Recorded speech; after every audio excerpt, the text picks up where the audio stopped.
غامدی۔ السلام علیکم، پروگرام غامدی میں خوش آمدید۔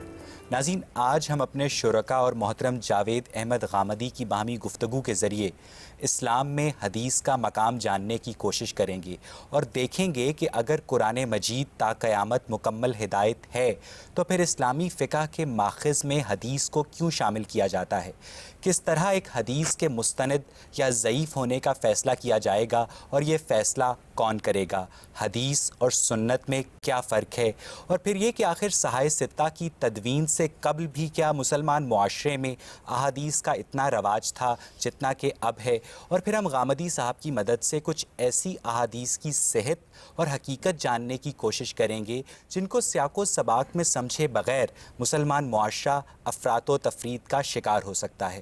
غامدی صاحب، اسلامی معاشرے میں حدیث کی تدوین کا آغاز کب ہوا اور اب اسلامی فقہ میں حدیث کا کیا مقام ہے؟ حدیث کی جو کچھ بھی اہمیت ہے وہ رسالت مآب صلی اللہ علیہ وسلم کی نسبت کی وجہ سے ہے۔ حدیث رسول اللہ صلی اللہ علیہ وسلم کے قول، فعل، تقریر و تصویب کی روایت کو کہتے ہیں۔ تو سب سے پہلے تو یہ جاننا چاہیے کہ رسول اللہ صلی اللہ علیہ وسلم کا دین میں کیا مقام ہے۔ جب آپ رسول اللہ صلی اللہ علیہ وسلم کے مقام کو جان لیں گے تو پھر یہ بھی واضح ہو جائے گا کہ اس کی تدوین کیسے ہوئی اور اس کی تدوین کی ضرورت کیوں پیش آئی۔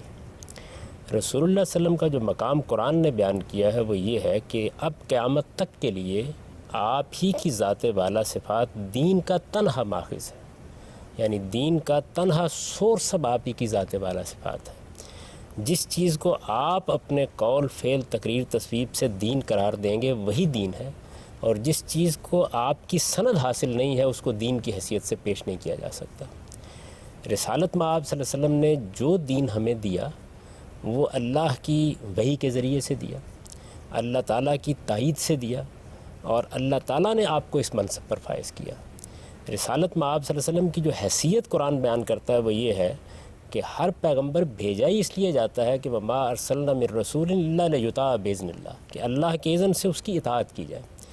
ہم رسول اللہ صلی اللہ علیہ وسلم پر ایمان لاتے ہیں، اطاعت کرتے ہیں، اتباع کرتے ہیں، آپ کے ساتھ محبت کرتے ہیں۔ تو رسول اللہ صلی اللہ علیہ وسلم کی یہ حیثیت اگر آپ سمجھ لیں بہت اچھی طرح سے تو یہ بات بھی آپ کی سمجھ میں آ جائے گی کہ یہ ہو نہیں سکتا تھا کہ آپ ہمیں دین دیں یا دین کے بارے میں کوئی بات کہیں یا دین پر آپ عمل کریں اور اس کو لوگ دوسروں تک نہ پہنچائیں۔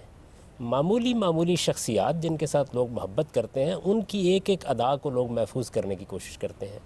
تو رسالت مآب صلی اللہ علیہ وسلم کی زندگی ہی میں قول، فعل، تقریر، تصویب تینوں کی روایت شروع ہو چکی تھی۔ یعنی کسی نے حضور کو نماز پڑھتے دیکھا، اس کیفیت کو دیکھا جو آپ پر طاری تھی، کسی نے بات کرتے دیکھا، کسی نے کوئی کام کرتے دیکھا، آپ کے سامنے صلی اللہ علیہ وسلم کوئی معاملہ ہوا اور آپ نے اس کے بارے میں خاموشی اختیار کی، لوگوں نے ان سب باتوں کو بیان کرنا شروع کر دیا تھا۔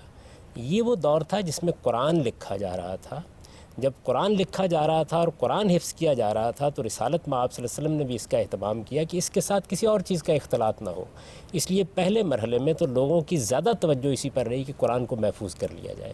جب قرآن کی حفاظت کے بارے میں لوگ مطمئن ہو گئے تو پھر انہوں نے اپنے طور پر کچھ چیزیں لکھنا بھی شروع کر دی، اور یہ بڑی فطری چیز ہے۔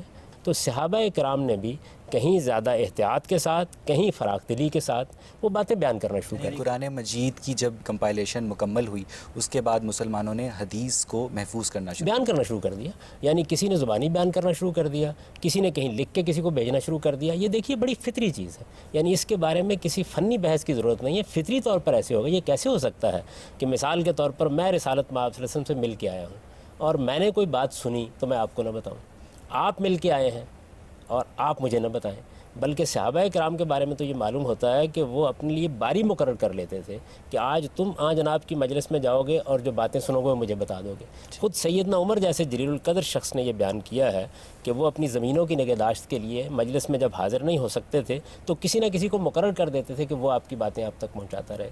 تو اس وجہ سے جس چیز کو حدیث کہا جاتا ہے، کیونکہ حدیث کا ایک لفظ ایسا ہے جو عربی زبان کا لفظ ہے، تو بڑی غرابت محسوس ہوتی ہے لوگوں کو۔ نبی صلی اللہ علیہ وسلم ایک بات فرما رہے ہیں، آپ کوئی کام کر رہے ہیں، اللہ کے پیغمبر ہیں، تو یہ کیسے ہو سکتا ہے کہ سننے والا، دیکھنے والا اس کو دوسروں کے سامنے بیان نہ کرے؟ تو یہ رسالت مآب صلی اللہ علیہ وسلم کے علم اور عمل کا تاریخی ریکارڈ ہے۔ ہم سب حدیث اور سنت میں کیا فرق ہے؟ دیکھیے ایک چیز ہے، رسالت مآب صلی اللہ علیہ وسلم نے جو مستقل بذات دین دیا ہمیں، اس دین کو دینے کے لیے دو صورتیں اختیار کی گئی ہیں. ایک تو یہ اللہ کی کتاب قرآن مجید میں ہے، دوسرے یہ رسالت مآب صلی اللہ علیہ وسلم نے تمام صحابہ کرام کو دیا اور اس طرح ان کے اجماع اور تواتر سے منتقل ہونا شروع ہو گیا. یہ مستقل بالذات دین ہے جو قرآن کے علاوہ آپ نے دیا، اس کو سنت سے تعبیر کیا جاتا ہے.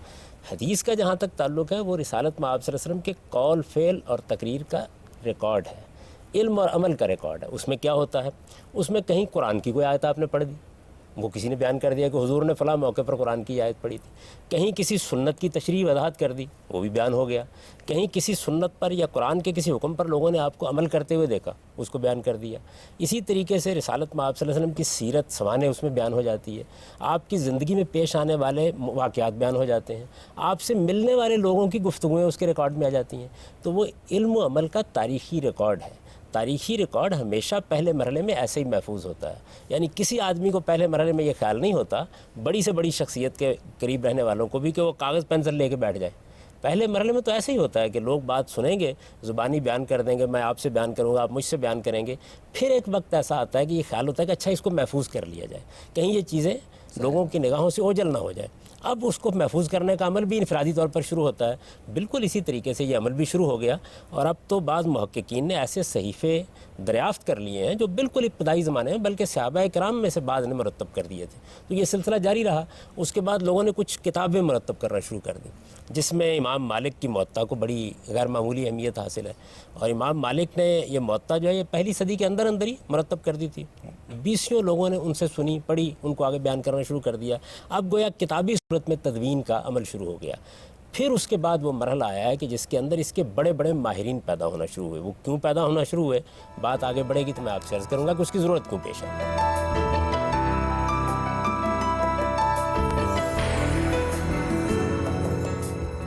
صاحب، مولانا عبید اللہ سندھی کے مطابق وحی کی 3 اقسام ہیں: قرآن مجید، حدیث قدسی اور حدیث نبوی. اگر وحی کی پہلی قسم غیر متغیر ہے تو وحی کی باقی 2 اقسام میں کیوں تغیرات پائے جاتے ہیں؟ نہیں، دیکھیے بات یہ ہے کہ قرآن مجید تو اللہ کی کتاب ہے، یعنی اس کو آپ صرف وحی کیوں کہتے ہیں؟ اللہ تعالیٰ نے اس کو اپنی کتاب کے طور پر نازل کیا، اس کو محفوظ کیا. قرآن مجید اللہ تعالیٰ کے الفاظ میں ہم تک پہنچا ہے، اس کو اللہ تعالیٰ نے مہیمن قرار دیا، اس کو میزان قرار دیا، اس کو ترازو قرار دیا. اس کے بارے میں کہا یہ کسوٹی ہے جس پر ہر چیز پرکھ کر دیکھی جائے گی. اس کو ایک فیصلہ کن حیثیت دی. قرآن کا مقام اور اس کا مرتبہ بالکل ایک الگ چیز ہے. رسالت مآب صلی اللہ علیہ وسلم اللہ کے پیغمبر تھے. سوال یہ ہے کہ قرآن کے علاوہ آپ پر وحی کیوں نہ آتی؟ قرآن مجید اللہ کی کتاب ہے، آپ کی حیثیت کوئی ہر کارے کی تو نہیں تھی کہ قرآن پہنچا کے چلے جائیں. اللہ کے پیغمبر کی حیثیت تھی، آپ کو بہت سی ہدایات دینا ہوتی تھی. آپ قرآن کے بارے میں کوئی بات کہتے تھے، آپ کسی چیز کی وضاحت کرتے تھے، آپ اللہ کی ہدایت کے مطابق کوئی اقدام کرتے تھے. خود قرآن نے 20 مثالیں دی ہیں کہ جس میں حضور کی ذاتی زندگی کے بارے میں اللہ کی وحی آپ پر آئی. بیویوں کا ایک معاملہ ہوا جس کو قرآن نے اشارتاً بیان کیا ہے، پوری بات نہیں بیان کی، جس میں خود حضور نے اپنی بیویوں سے یہ کہا جب انہوں نے پوچھا کہ آپ کو کیسے معلوم ہوا، تو آپ نے فرمایا نبانی العلیم الخبیر، مجھے تو اس علیم و خبیر نے بتا دیا. اسی طرح آپ دیکھیں کہ قرآن مجید آپ کے پاس موجود ہے. قرآن مجید کے بارے میں جو آدمی ادنا طریقے سے بھی اس کو پڑھتا ہے، یہ بات اس پر واضح ہو جاتی ہے کہ قرآن جس ترتیب سے نازل ہوا تھا اس سے مختلف ترتیب سے ہمارے پاس ہے. یہ جو مختلف ترتیب ہے یہ ظاہر ہے کہ جبریل امین نے آ کے بتائی اور اس کے مطابق رسالت مآب صلی اللہ علیہ وسلم نے اس کو ترتیب دیا. وہ قرآن میں تو کہیں نہیں ہے. تو وہی پیغمبر کہتے ہی اس کو ہیں کہ جس کے اوپر وحی آتی ہے.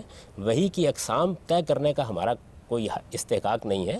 صاحب یہاں سے ہم گفتگو کو آڈینس کی طرف لے کے چلتے ہیں. جی آپ پوچھیے. میرا سوال یہ ہے کہ صحیح بخاری کے مطابق وہ قوم فلاح نہیں پا سکے گی جو اپنے حکمران ایک عورت کو بنا سکے، تو کیا عورت اقتدار کو نہیں سنبھال سکتی؟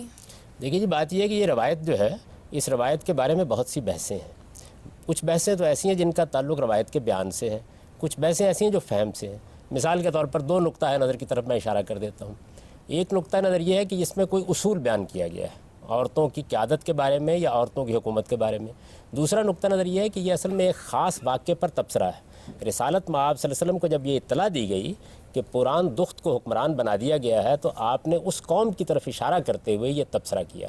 اب ظاہر ہے کہ اگر یہ اس قوم کی طرف ایک تبصرہ ہے تو اس کی نوعیت پھر کسی مستقل حکم کی نہیں ہوگی، اور اگر یہ اس قوم کی طرف تبصرہ نہیں ہے بلکہ ایک اصولی حکم ہے تو ظاہر ہے کہ اس کی بنیاد پر یہ رائے قائم کی جائے گی کہ عورتوں کی امامت نہیں ہو سکتی.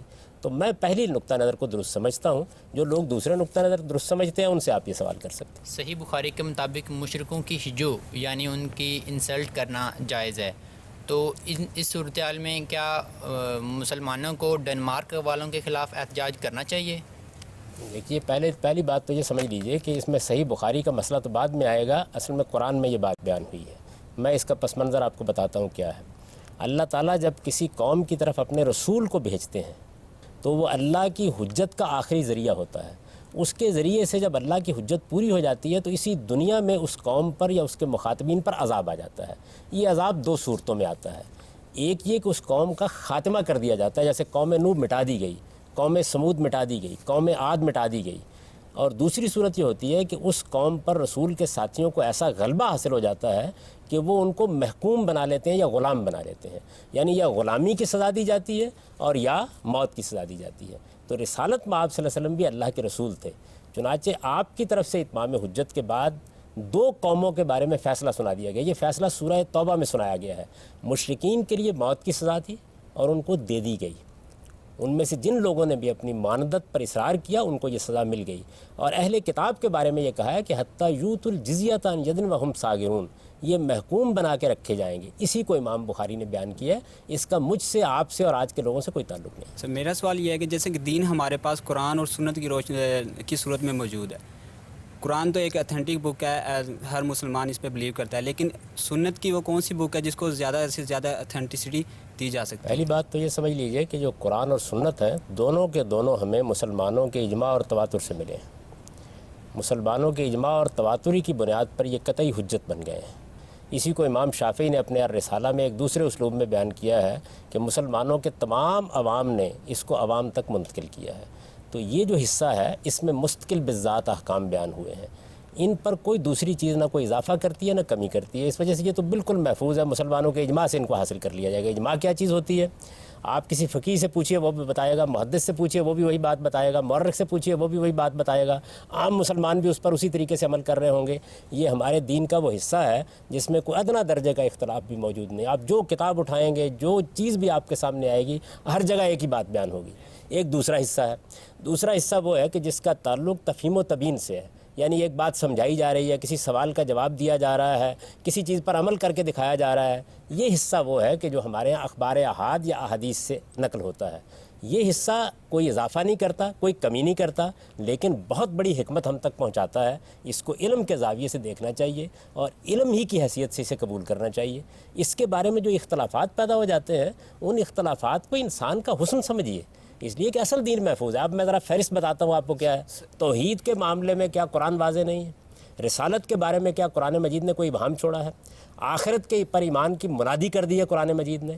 یہ ایمان اور عمل صالح ہے جس کی بنیاد پر ہمیں خدا کے حضور میں جواب دہ ہونا ہے. کوئی ابہام اس کے قرآن نے اتنا دہرا دیا ہے اس مضمون کو کہ ہزار پہلوؤں سے بیان کر دیا ہے. نماز ہے، روزہ ہے، حج ہے، زکوٰۃ ہے، رسوم و آداب کی چیزیں، عید الفطر ہے، عید الاضحیٰ ہے، اسی طریقے سے تطہیر بدن کی چیزیں بالکل متفق علیہ طور پر موجود ہیں. یہ اس طرح کے جو واقعات یا اس طرح کی باتیں بیان ہوتی ہیں ان کے بارے میں تھوڑا بہت اگر اختلاف باقی رہتا ہے تو اسے معاشرے کے اندر آپ کیوں یہ چاہتے ہیں کہ انسان کو بالکل باٹا کے جوتوں کی صورت دے دی جائے کہ وہ ایک ہی سانچے سے ڈلتے ہوئے نکلے؟ وہ اختلاف کریں گے، ان کے زاویہ نظر میں فرق ہوگا، وہ چیزوں کو بیان کرنے میں بھی فرق کر دیں گے اور اسی سے در حقیقت علم بڑھتا ہے اور ایک دنیا کے اندر رنگا رنگی رہتی ہے. اس کو اس جگہ رکھیے. دین میں مجھے بتائیے دین کے جو بنیادی احکام ہیں جن کے اوپر پورا دین کھڑا ہے، ایمان کی چیزیں اور عمل کی چیزیں، ان میں سے کیا چیز ہے کہ جس کے بارے میں بڑا اختلاف ہو؟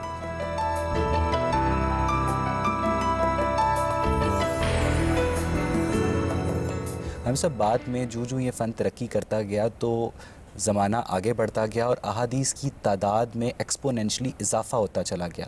تو ہم سب وہ جو بنو امیہ اور بنو عباس اور بنو امیہ اور بنو ہاشم کے مابین اقتدار کی جو سیاسی کشمکش تھی، کیا اس نے بھی ضعیف احادیث کے پھیلاؤ میں کوئی کردار ادا کیا؟ دیکھیے بات یہ ہے کہ ایک تو یہ بڑی فطری چیز ہے کہ کوئی ایک محقق جب ابتدا میں کچھ چیزوں کو اکٹھا کرنے کے لیے بیٹھے گا تو اس کے پاس کم مواد ہوگا. جیسے جیسے محققین آگے بڑھیں گے، مختلف لوگوں سے ملیں گے تو ان تک زیادہ باتیں پہنچیں گی. پھر یہ بات بھی بالکل درست ہے، میں اس کی طرف پہلے اشارہ کر چکا ہوں کہ جیسے ہی یہ تدوین کا کام شروع ہوا تو وہ لوگ جو رسالت میں آپ صلی اللہ علیہ وسلم کی کوئی حدیث بیان کرتے تھے ان کو سوسائٹی میں ایک بڑا مقام حاصل ہونا شروع ہو گیا. یعنی بڑی عزت کی چیز تھی. یہ کوئی آدمی کہتا ہے میرے پاس حضور کی ایک بات ہے، میں نے حضور کو فلاں کام کرتے ہوئے دیکھا ہے. یہ تو صحابہ کرام تھے. ان کے بعد جو لوگ آئے اور جو صحابہ کرام سے آگے روایت کر رہے تھے ان کو بھی بڑی عزت کا مقام حاصل ہونا شروع ہو گیا. پھر یہ ہوا کہ جب علمی مباحث پیدا ہونا شروع ہوئے تو اس میں بعض لوگوں نے حضور کی باتوں سے استدلال کرنا شروع کیا. اس استدلال کی بڑی اہمیت تھی. میں ایک بات اپنے علم اپنی عقل کی بنیاد پر کہہ رہا ہوں, ایک دوسرا آدمی یہ بیان کرتا ہے کہ میں نے تو حضور سے یہ بات سنی ہے یا حضور کی سنی ہوئی یہ بات مجھ تک پہنچی ہے, تو اس کی بڑی اہمیت حاصل ہو گئی. یہ وہ دور ہے کہ جس کے اندر لوگوں نے پھر حدیثیں گھڑنا بھی شروع کی اور بڑے پیمانے پر یہ کام بھی ہوا. یعنی آپ یہ سمجھ لیجئے کہ لاکھوں کی تعداد میں باتیں ایسی تھیں جو لوگوں نے گھڑیں اور گھڑ کے بیان کر دی. مثال کے طور پر دیکھیے, ایک صاحب تھے کہ جنہوں نے اس طرح کی بعض روایتیں گھڑنا شروع کر دیں کہ آپ قرآن کی فلاں سورہ پڑھیں گے تو اس کا آپ کو یہ اجر ملے گا, فلاں سورہ پڑھیں گے تو یہ اجر ملے گا. محدثین نے ان کو ڈھونڈ نکالا, ان سے پوچھا گیا کہ آپ نے یہ حرکت کیوں کی؟ تو انہوں نے جو اس کا جواب دیا وہ یہ تھا کہ میں نے دیکھا کہ لوگوں کا قرآن کی طرف زیادہ التفات نہیں ہے, لوگ حدیث زیادہ پڑھ رہے ہیں, تو میں نے قرآن کے فضائل کی روایتیں گھڑنا شروع کر دی. کس طرح ایک حدیث کے مستند یا ضعیف ہونے کا فیصلہ کیا جائے گا اور یہ فیصلہ کون کرے گا؟ جی میں وہی عرض کر رہا تھا کہ یہ معاملہ شروع ہو گیا.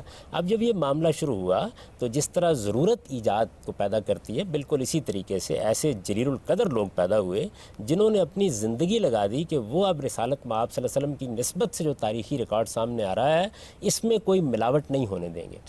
اس سے علم الرجال, رجال کا علم وجود میں آیا. ہمارے ہاں یہ جو علم الرجال ہے لوگ اس سے واقف نہیں ہیں. اویس صاحب میں آپ سے عرض کرتا ہوں کہ مسلمان قوم اپنے جن علوم پر فخر کر سکتی ہے ان میں سے یہ علم ہے. اپنے پیغمبر کے بارے میں کوئی بات کہنے والوں کے حالات کو مرتب کرنا, اس کی تنقید کرنا, جس سطح پر لوگ گئے ہیں اور جس درجے میں انہوں نے تحقیق کی ہے, انسانی عقل بالکل حیران رہ جاتی ہے. یعنی دیکھیے وہ کیا چیزیں دیکھتے تھے. لاکھوں لوگ ہیں کہ جنہوں نے حدیث روایت کی, ان میں سے ایک ایک شخص کے انہوں نے حالات مرتب کرنے شروع کیے. یہ آدمی کون ہے, اس کا باپ کون ہے, یہ پیدا کس زمانے میں ہوا ہے, اس کی ملاقات ہوئی ہے یا نہیں ہوئی, یہ اس شہر میں گیا یا نہیں گیا, اس کی سیرت کیا تھی, اس کا کردار کیا تھا, یہ حافظہ کیسا رکھتا تھا, اس کا فہم کیسا تھا, یہ سمجھنے کی کیا صلاحیت رکھتا تھا.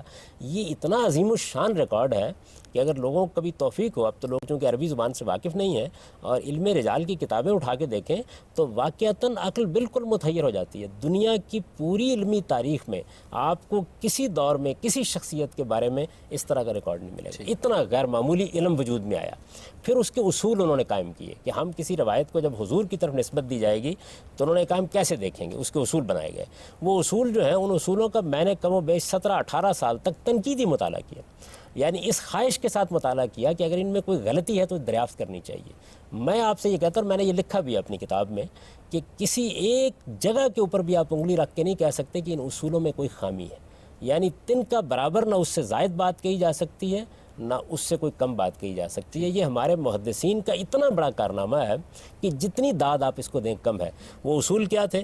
انہوں نے کہا کہ جو لوگ بات بیان کر رہے ہیں ہم دیکھیں گے کہ بیان کرنے والے کی سیرت اور اس کا کردار کیا ہے. ایک بات ہم یہ دیکھیں گے کہ بیان کرنے والے کا حافظہ اور فہم کیسا ہے. اس کو وہ اتقان سے تعبیر کرتے ہیں, حفظ سے تعبیر کرتے ہیں, پہلی چیز کو اس کے عدل سے تعبیر کرتے ہیں. پھر انہوں نے کہا کہ ہم یہ تیسری چیز یہ دیکھیں گے کہ اس میں اتصال ہے یا نہیں, یعنی ملاقات, زمانہ, یہ چیزیں جو ہیں ان کو پھر وہ موضوع بحث بناتے ہیں. ان چیزوں کو موضوع بحث بنانے کے بعد وہ کہتے ہیں کہ اب ہم نے جو بیان کرنے والے تھے, جس کو وہ سند کہتے ہیں اپنی اصطلاح میں, اس کی ہم نے تحقیق کر لی ہے. پھر وہ ٹیکسٹ کو, متن کو دیکھتے ہیں, اور متن کو دیکھنے کے بارے میں انہوں نے جو اصول بنایا وہ یہ تھا کہ ہم یہ دیکھیں گے کہ اس متن میں کوئی بات قرآن و سنت کے خلاف تو نہیں ہے, اس متن میں کوئی بات علم و عقل کے مسلمات کے خلاف تو نہیں ہے. پھر اس کسوٹی پر اس کو پرکھتے ہیں. اس کے بعد پھر وہ کسی روایت کو درج کر کے یہ کہتے ہیں کہ یہ ہمارے نزدیک اب صحت کے معیار پر پوری اترتی ہے. اگر کوئی خامی ہوتی ہے اس کے اندر تو اس خامی کی بھی نہایت دیانتداری کے ساتھ نشاندہی کرتے ہیں. یہ جو لوگ جنہوں نے یہ کام کیا ہے, آپ حیران ہوں گے, اور یہ کوئی خدا کا عجیب معجزہ ہے کہ جن لوگوں نے یہ کام کیا, جو علم رجال کے ماہرین ہیں, یہ پوری کی پوری مسلمان امت ان کے کیریکٹر کے بارے میں اتنی مطمئن ہوئی ہے کہ کوئی ان پر انگلی اٹھا کے نہیں بتا سکتا کہ یہ کسی کے ساتھ کوئی تعصب نہیں رکھتے تھے, یہ کسی کے اوپر کوئی ایسے ہی تبصرہ نہیں کر دیتے تھے. یہ وہ عظیم الشان کام ہے جو ہوا, اور اس کی بنیاد پر پرکھنے کا کام جاری ہے. یہ ہمیشہ ہوتا رہا ہے. امام بخاری نے اپنے طریقے پہ پرکھا, امام مسلم نے اپنے طریقے پہ پرکھا.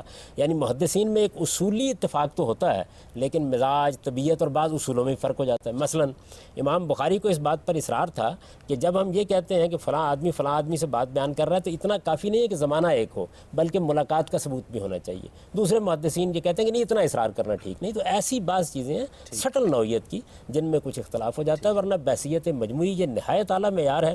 میں تو ہمیشہ کہتا ہوں کہ جی آپ بتائیے اس معیار میں کیا اضافہ کیا جائے. صاحب ایک عرصے تک جو علم حدیث ہے علماء کی ڈومین رہا ہے، اب جب پرنٹنگ کے فروغ کے بعد احادیث کی کتب عام مسلمانوں تک پہنچتی ہیں تو بہت سارے مسلمان بہت ساری احادیث کو پڑھ کر، کیونکہ وہ انہیں سیاق و سباق میں سمجھنے کی اہلیت نہیں رکھتے، کنفیوژن کا شکار ہو جاتے ہیں. پھر مختلف مکاتب فکر ان کی مختلف توجیحات کرتے ہیں جس سے انتشار میں مزید اضافہ ہوتا ہے. تو کم صاحب اس مسئلے کا کوئی حل ہے؟ اس مسئلے کا حل مسلمانوں کی ایجوکیشن ہے. دیکھیے یہ سارے مسئلے جہالت سے پیدا ہوتے ہیں. سوال یہ ہے کہ اگر آپ کو یہ ضرورت محسوس ہوتی ہے کہ حفظان صحت کے کچھ اصول ہیں جو ہر شخص کو بتائے جانے چاہیے تاکہ لوگ اپنی صحت کے بارے میں غلطیاں نہ کریں، تو اسی طرح سے اگر وہ کسی دین کو مانتے ہیں تو اس کے بارے میں بھی بنیادی علم انہیں دینا چاہیے. بنیادی علم جو ایک عام آدمی کی ضرورت ہوتی ہے، یعنی ایک تو ہے کہ آپ کسی علم کے محقق ہیں تو وہ تو ساری زندگی لگانا پڑتی ہے، اس کے بعد بھی اس علم کی کوئی حد نہیں ہوتی. لیکن ایک عام کامن مین کی حیثیت، جیسے آپ کہتے ہیں ایک کامن مین کو اتنی سائنس پتہ ہونی چاہیے، ایک کامن مین کو اتنی طب معلوم ہونی چاہیے. تو ایک کامن مین کو جتنا علم دین کا ہونا چاہیے وہ 1 سال کی جدوجہد سے آدمی حاصل کر لیتا ہے کم و بیش. میں نے 12 اس کا تجربہ کر کے دیکھا ہے. ایک عام آدمی کی بات کر رہا ہوں، عالم کی بات نہیں کرتا. عالم اور محقق تو میں آپ سے عرض کرتا ہوں کہ 40 سال کے بعد کہیں جا کے آدمی کو محسوس ہوتا ہے کہ اب اس نے کچھ سیکھنا شروع کیا ہے، وہ ایک الگ چیز ہے. ایک عام آدمی سیکھ لیتا ہے. عام آدمی کی حیثیت سے وہ قرآن بھی پڑھے گا، وہ حدیث بھی پڑھے گا، وہ سنت کو بھی دیکھے گا. اس میں اگر کوئی سوال پیدا ہوتا ہے تو اس کا علمی رویہ ہے جس کی تربیت کرنی چاہیے. کہ آپ کے ذہن میں ایک سوال پیدا ہوا، بجائے اس کے کہ آپ خود ہی محقق بن بیٹھیں، آپ کسی صاحب علم سے رجوع کریں، آپ اپنی بات اس کے سامنے رکھیں. سوال یہ ہے کہ اگر آپ کو طب کے معاملے میں ایک کتاب پڑھنے کو دے دی جائے، کتنی کتابیں ہیں جو بازار میں ملتی ہیں آپ کو طبی اصولوں کے بارے میں، آپ نے پڑھی، کوئی غلط رائے قائم کر لی، اس کے بعد آپ نے جا کے بچے کو دوا بھی کھلا دی اس کے مطابق. آج کل جو علم حدیث ہے مسلمانوں میں اتحاد کا باعث ہے یا انتشار کی وجہ ہے؟ میرا احساس یہ ہے کہ ہر علم اتحاد کا باعث بھی بن سکتا ہے اور ہر علم انتشار کا باعث بھی بن سکتا ہے. یہ فیصلہ اصل میں آپ کا رویہ، آپ کا ایٹیچیوڈ، آپ کا علم یہ کرتا ہے. آپ نے اپنی قوم کی تربیت کیسے کی ہے. میں آپ سے سچ عرض کرتا ہوں کہ ہمارے ہاں اصل بحران علم کا نہیں ہے، اصل بحران اخلاقی رویوں کا ہے.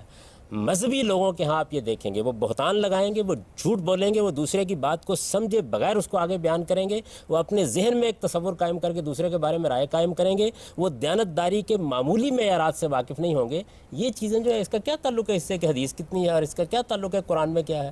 ہمیں اپنی اخلاقی تربیت کرنی چاہیے کہ ہم کسی علم کی طرف ایٹیچیوڈ کیا اختیار کریں، یعنی ایٹیچیوڈز ٹورڈز نالج یہ فیصلہ کرتا ہے اصل میں. تو آپ کا رویہ اگر یہ ہے کہ آپ ایک عاجز انسان کی جگہ پہ کھڑے ہیں، آپ یہ کہتے ہیں میں ایک طالب علم ہوں، میں سیکھنا چاہتا ہوں، میں نے یہ بات یوں سمجھی ہے، میرے پاس اس کے یہ دلائل ہیں، آپ کی بات میں مجھے یہ غلطی محسوس ہو رہی ہے، تو کبھی کوئی انتشار پیدا نہیں ہوگا. اصل میں ہوتا کیا ہے، وہی بات ہے کہ ہلدی کی ایک گانٹھ ملتی ہے اور ہم پنسار کی دکان کھولنے کے لیے چلے جاتے ہیں.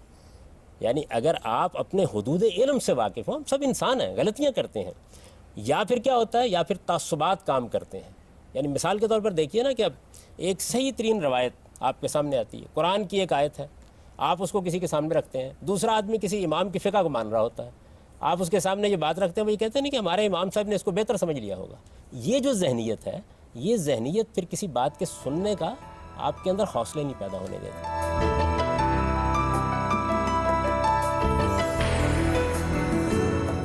صاحب اگر خدا نے قرآن مجید کی حفاظت کی ذمہ داری اٹھائی تھی تو کیوں پھر اپنے محبوب کی احادیث کو لوگوں کی یادداشت اور ارادوں کے تغیرات کے مرہون میں نہ چھوڑ دیا؟ کی بات یہ ہے کہ کتاب کی حفاظت تو اس لیے ہونی چاہیے تھی تاکہ وہ ایک کسوٹی اور معیار لوگوں کے پاس رہے. اس کسوٹی اور معیار کے ہوتے ہوئے کوئی خطرہ ہی نہیں ہے. جو چیز بھی حضور کی طرف نسبت سے بیان کی جائے گی اس کسوٹی اور معیار پر پرکھ کر دیکھ لی جائے گی. تو یہ کام جو ہے یہ تو ہو گیا. دیکھیے بالواسطہ حفاظت ہو گئی، کیونکہ جب آپ کو ایک معیار دے دیا گیا، ایک آدمی نے آپ کے ہاتھ میں ایک کسوٹی پکڑا دی اور آپ کو دکان پہ بٹھا دیا اور یہ بتا دیا کہ دیکھو تمہارے پاس پیتل لائے گا کوئی آدمی یا سونا لائے گا کوئی آدمی یا چاندی لائے گا کوئی آدمی تو یہ کسوٹی بتا دے گی یہ کیا ہے. تو اب آپ یہ کیوں چاہتے ہیں کہ ساری چاندی اور سارا پیتل دنیا سے غائب کر دیا جائے، صرف سونا ہی رہ جائے؟ وہ رہے گا. آپ کے پاس کسوٹی موجود ہے، جب کوئی چیز آئے اس پر پرکھ کر دیکھ لیجیے. امام صاحب لیکن جو علم الرجال کے ماہرین تھے وہ بہرحال انسان تھے، انبیاء نہیں تھے. تو جو ان کے بیان کردہ اصول ہیں ان میں کیا ہم ہیومن ایرر کا چانس رکھ سکتے ہیں؟ جی بالکل. یہی وجہ ہے کہ میں نے تحقیق کی اس بات کی برسوں تک. کوئی ایسی غلطی میں تلاش کر لوں میں یہ تو نہیں کہتا کہ وہ غلطی کر نہیں سکتے تھے، لیکن میں یہ کہتا ہوں کہ بسم اللہ، آپ کو بھی پورا حق ہے. میں تو 17-18 سال تک ان کے ایک ایک چیز کو پرکھنے کے بعد یہ آپ سے کہہ رہا ہوں کہ اصول کی حد تک ان کی بات انتہائی درست ہے. اس کے اندر کوئی تبدیلی کرنے کی ضرورت نہیں. اپلیکیشن ایک انسانی کام ہے اور اس میں غلطی بھی ہو سکتی ہے. لیکن غامدی صاحب، اب ہر مسلمان عالم اپنی تحقیق کے ذریعے اگر ایک مختلف نتیجے پر پہنچتا ہے اور وہ اسی چیز کی آگے ترویج بھی کرتا ہے، تو اس طرح تو پھر فرقہ واریت میں مزید اضافہ ہوگا. نہیں، اس میں کیا قیامت آ جائے گی؟ فرقہ واریت تو اصل میں رویے کا نام ہے. یعنی فرقہ واریت سے کوئی اسلام کے اتحاد متاثر نہیں ہوگا؟ بہت ہوتا ہے، لیکن فرقہ واریت کا علماء کے اختلاف سے کوئی تعلق ہی نہیں ہے. میں نے تو آپ سے عرض کیا کہ علماء کے اختلاف تو ہر جگہ ہوتے ہیں، سائنس کی دنیا میں نہیں ہوتے. سائنس کی دنیا میں اختلافات سے سائنس کے رسائل بھرے پڑے ہوتے ہیں.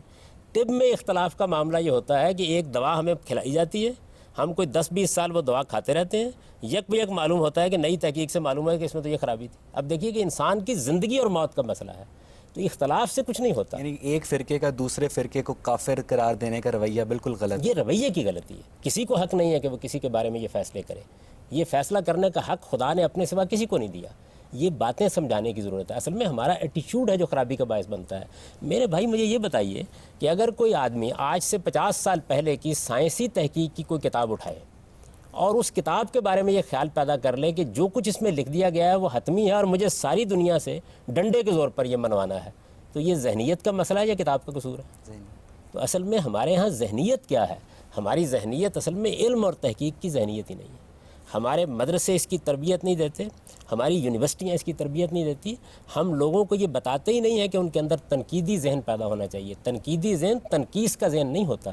تنقیدی ذہن کا مطلب یہ ہے کہ جو چیز بھی آپ کے سامنے آتی ہے، اگر وہ انسانی کاوش ہے، خواہ وہ فن حدیث ہے، خواہ وہ فقہ ہے، خواہ وہ علم کلام ہے، خواہ وہ تصوف ہے، خواہ وہ فلسفہ ہے، خواہ وہ سائنس ہے، جو بھی انسانی کام ہے آپ اس کو تحقیق کر کے دیکھیں گے اور تنقید کی نظر سے اس کا جائزہ لیں گے. اگر تنقید کی نظر سے جائزہ لے کر آپ نے ایک رائے قائم کی ہے، اپنی رائے کو بہت ہمبل جگہ پر کھڑے ہو کے پیش کریں، متواضع جگہ پر کھڑے ہو کے یہ کہہ کے پیش کریں کہ یہ میرا نقطہ نظر ہے، مجھ پر الہام نہیں ہوتا، مجھ پر وحی نہیں آتی، میں ایک انسان ہوں، میں نے یہ بات سمجھی ہے، میری دلیل یہ ہے، آپ اس پہ غور کر لیجئے. آپ یہاں کھڑے ہوں، مجھے بتائیے فرقہ بندی کیسے پیدا ہو سکتی ہے؟ صحیح. آپ پوچھیں. آپ سے سوال یہ ہے کہ آپ نے بیان فرمایا محدثین نے جو حدیث کے نقل میں اور اس کی روایت میں اصول وضع فرمائے ہیں وہ اصول ہر لحاظ سے کامل اور مکمل ہیں. محدثین نے جن روایتوں کو اپنی کتابوں میں درج فرما دیا ہے اپنے ان اصولوں کے مطابق، اور اصول اپنی جگہ پہ جامع اور مکمل تھے، کیا اب ہم ان اصولوں سے اختلاف کرتے ہوئے بعض روایات کو جو ان کی کتب میں جگہ پا گئی ہیں، کیا ہم ان پہ تنقید کرتے ہوئے یا ان کی تحقیق کرتے ہوئے ان کو خلاف کتاب و سنت قرار دے سکتے ہیں؟ محدثین نے جو اصول قائم کیے ہیں ان کے بارے میں میں نے آپ سے عرض کیا کہ وہ اصول تو ہر لحاظ سے مکمل اصول ہیں، لیکن ان اصولوں کو اپلائی کون کرے گا؟ انسان کرے گا نا. جب انسان کرے گا اپلائی تو اس سے اختلاف بھی کیا جا سکتا ہے. چنانچہ یہی وجہ ہے کہ امام بخاری نے امام مسلم سے اختلاف کیا، امام مسلم نے امام ابو داؤد سے اختلاف کیا. بہت سی چیزیں ایسی ہیں جس کو ایک محدث قبول کرتا ہے، دوسرا رد کرتا ہے. امام بخاری کی روایتوں کے اوپر بہت سی تنقیدیں کی گئیں. موجودہ زمانے میں جو ہمارے ہاں بہت بڑے محدث پیدا ہوئے ہیں، علامہ ناصر الدین البانی، انہوں نے ایک مرتبہ پھر ساری سیاہ کے اوپر نظر ڈالی، اور آپ یہ دیکھیے کہ اب ان کی جو تصنیف کردہ کتابیں ہیں ان میں آپ کو ملے گا صحیح ابو داؤد، ضعیف ابو داؤد، صحیح النسائی، ضعیف النسائی.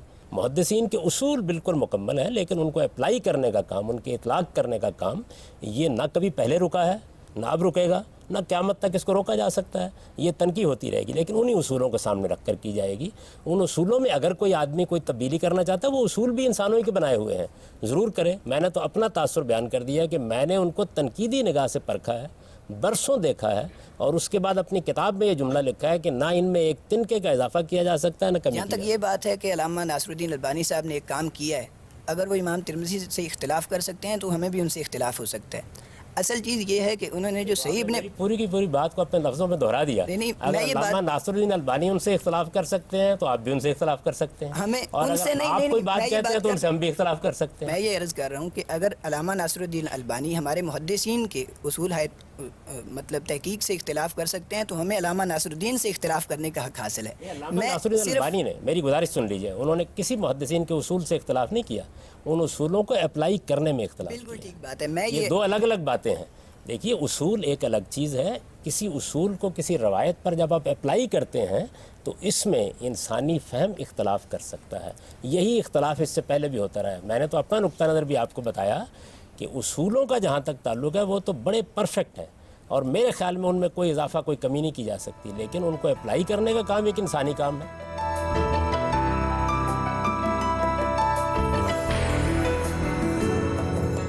اگر ہم کسی روایت پہ ذوف کا حکم لگاتے ہیں یا ہم سمجھتے ہیں کہ محدثین اس کو صحیح طرح سمجھ نہیں سکے، اور بخاری میں ہے یا مسلم میں روایت آتی ہے، ہم کہتے ہیں کہ یہ محدثین کے فہم میں جو ہے نا وہ کمی رہ گئی ہے، تو پھر کیا اس کا مطلب یہ نہیں ہے کہ امت پورے 1000 سال تک ایک حدیث کو دین کے طور پر لیتی رہی ہے، لیکن آج کا ایک نیا محقق اٹھ کے کہتا ہے کہ وہ دین نہیں ہے، یا محدثین نے ایک چیز کو دین کے طور پر امت میں نقل نہیں کیا، اور آج ہم اپنے اصولوں کو استعمال کرتے ہوئے یا اپنی عقل اور فکر کو استعمال کرتے ہوئے اسے دین کے طور پر پیش کر سکتے ہیں، تو کیا امت 1000 سال کا عرصہ غیر دین کو دین سمجھتی رہی ہے؟ سوال یہ ہے صرف۔ میرا خیال یہ ہے کہ آپ نے میری بات سننے کی زحمت ہی گوارا نہیں کی۔ اصول ایک چیز ہے، ان اصولوں کا جب اطلاق کیا جائے گا تو علامہ ناصر الدین البانی نے کوئی نئے اصول نہیں دریافت کیے، لیکن ایسی بہت سی روایتیں ہیں جن کو مثلا ترمذی حسن قرار دیتے ہیں اور علامہ ناصر الدین البانی ضعیف کہتے ہیں، ایسی روایتیں جن کو ترمذی ضعیف قرار دیتے ہیں اور ناصر الدین البانی ان کو صحیح یا حسن قرار دیتے ہیں۔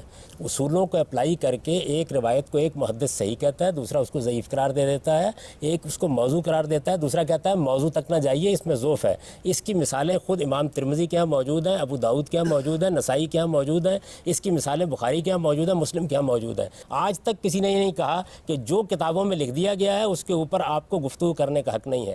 آج بھی آپ علمی رسائل کا مطالعہ کریں، دنیا بھر میں لوگ باقاعدہ تحقیق کر کے بتا رہے ہوتے ہیں، علماء رجال کی تحقیقات بیان کرتے ہیں، اور پھر کہیں بخاری سے اختلاف کرتے ہیں، کہیں مسلم سے اختلاف کرتے ہیں، کہیں ابو داؤد سے اختلاف کرتے ہیں، اور کہیں بہت سی روایات کے بارے میں جو پہلے رائے قائم ہوتی ہے اس کے بارے میں ایک دوسری رائے قائم کرتے ہیں۔ یہ تو علم کی دنیا کا ایک مسلمہ ہے، اس کے اندر کبھی کوئی تبدیلی نہیں آتی۔ میرا خیال یہ ہے کہ آپ کو اس کو بہت وسعت کے ساتھ مطالعہ کرنا چاہیے۔ آپ کے علم میں ہونا چاہیے کہ امام بخاری کی روایتوں کے اوپر دارقطنی کی تنقیدات کیا ہے، ذرا ان کا مطالعہ کریں اور دیکھیں کیا تنقیدات ہیں، وہ لکھی ہوئی موجود ہیں۔ اس وقت فتح الباری جو ہے اس کے آخر میں باقاعدہ لگا دیا جاتا ہے اس کو، اور اس میں کیا کیا انہوں نے، اس میں انہوں نے یہ بیان کیا ہے کہ جو اصول قائم کیے گئے ان اصولوں کے اطلاق میں یہاں مجھے اختلاف ہے، ہم اس سے اختلاف بھی کر سکتے ہیں، اتفاق بھی کر سکتے ہیں، لیکن ایک زندہ انسانی کام ہے، اس انسانی کام کو خدائی کام نہ بنائیے۔ انسان غلطی کرتے ہیں اور دوسرے اس کی تصحیح کرتے رہتے ہیں، ورنہ تو محدثین اتنی بڑی تعداد میں پیدا ہونے کی ضرورت ہی نہیں تھی۔ امام مالک نے ایک کام کر دیا بس کافی تھی، اس کے بعد کسی دوسرے آدمی کو حرف بھی نہیں رکھنا چاہیے تھا اس کے اوپر۔ سر سوال یہ ہے کہ حدیث کو مرتب کرنے کے اصول مرتب کیے گئے، پھر اس کی اپلیکیشن کی کمپلیکیشنز علیحدہ ہیں۔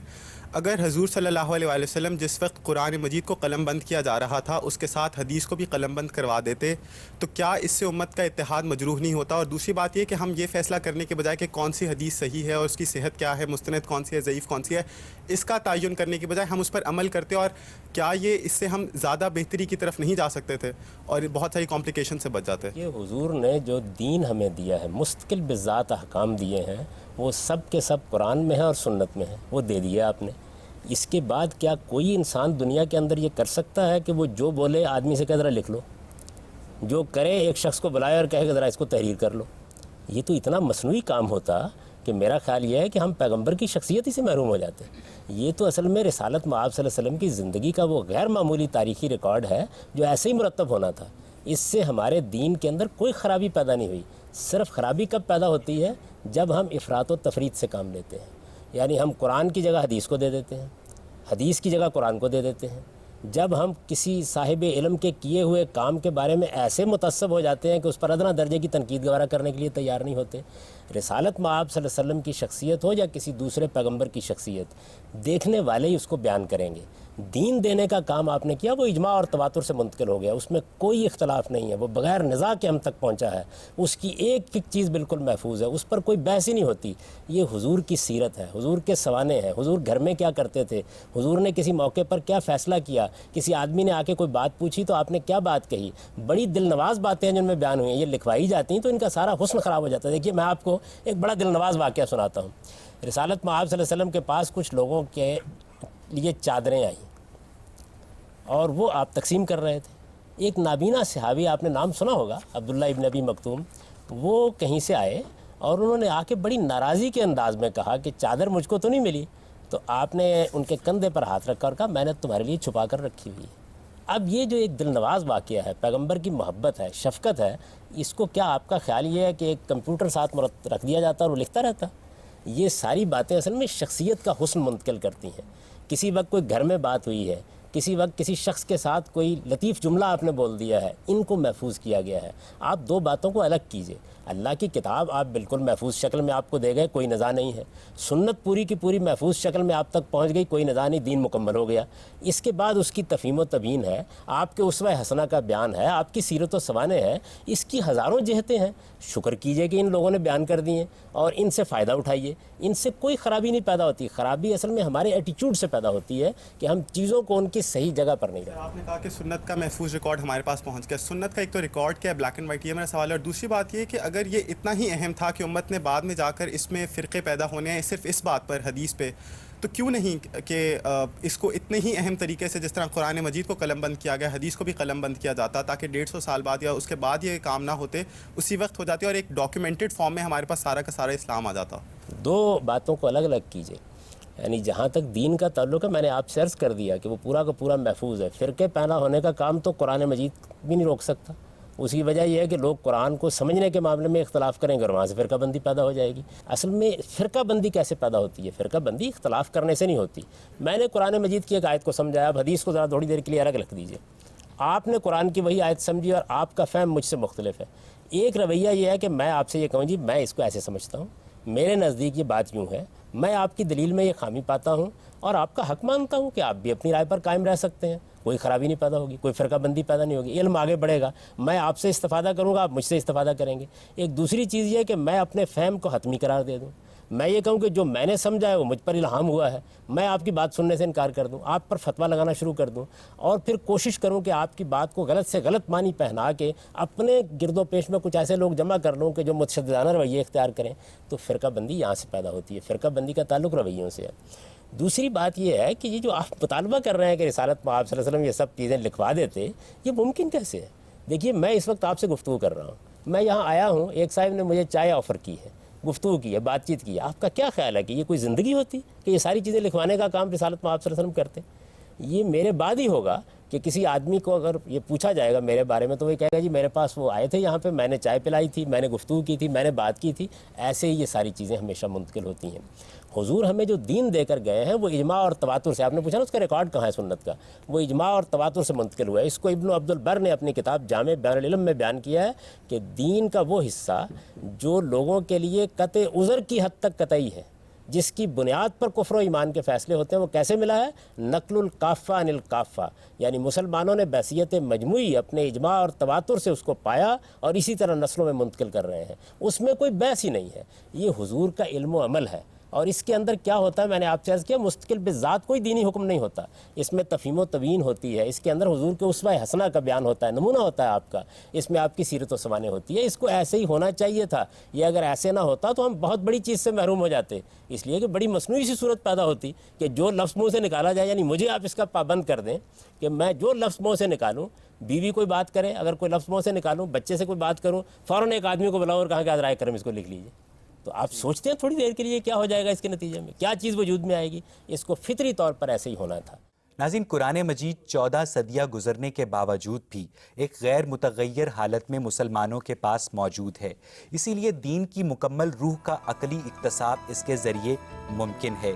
اسی لیے قرین از قیاس یہی ہے کہ دین کے فہم میں قرآن کو مقدم رکھتے ہوئے صرف ان مسلمہ احادیث سے استفادہ کیا جائے جو صحت حدیث کے مسلمہ معیارات پر پورا اترتی ہوں. مسلمانوں کا مشترکہ مذہبی ورثہ نہ صرف ان کی میراث ہے بلکہ اس کی غیر متغیر اساس اور عمارت کی تمام انسانوں کو منتقلی ان کا فرض اولین بھی ہے. اگلے پروگرام میں ہم حدیث سے متعلق اپنی اس گفتگو کو مزید آگے بڑھائیں گے. تب تک کے لیے مجھے اور پروگرام غامدی کی پوری ٹیم کو اجازت دیجیے. خدا حافظ. السلام علیکم. پروگرام غامدی میں خوش آمدید. ناظرین, پچھلے پروگرام میں ہم نے اسلامی روایت میں مقام حدیث سے متعلق جس بحث کا آغاز کیا تھا, آج ہم اس پہ گفتگو کو مزید آگے بڑھائیں گے اور دیکھیں گے کہ کیا صحائح ستہ کی کسی بھی کتاب میں بیک وقت مستند اور ضعیف احادیث موجود ہو سکتی ہیں؟ اگر خدا نے قرآن مجید کے حفاظت کی ذمہ داری اٹھائی تو کیوں اپنے محبوب کی احادیث کو لوگوں کی یادداشت اور ارادوں کے تغیرات کے مرہون منت چھوڑ دیا؟ اور کیا آج مسلمانوں میں حدیث کا تصور اتحاد کا باعث ہے یا انتشار کی وجہ؟ یہی بحث ہمارے آج کے پروگرام کا موضوع گفتگو ہے۔ جی آپ کا سوال۔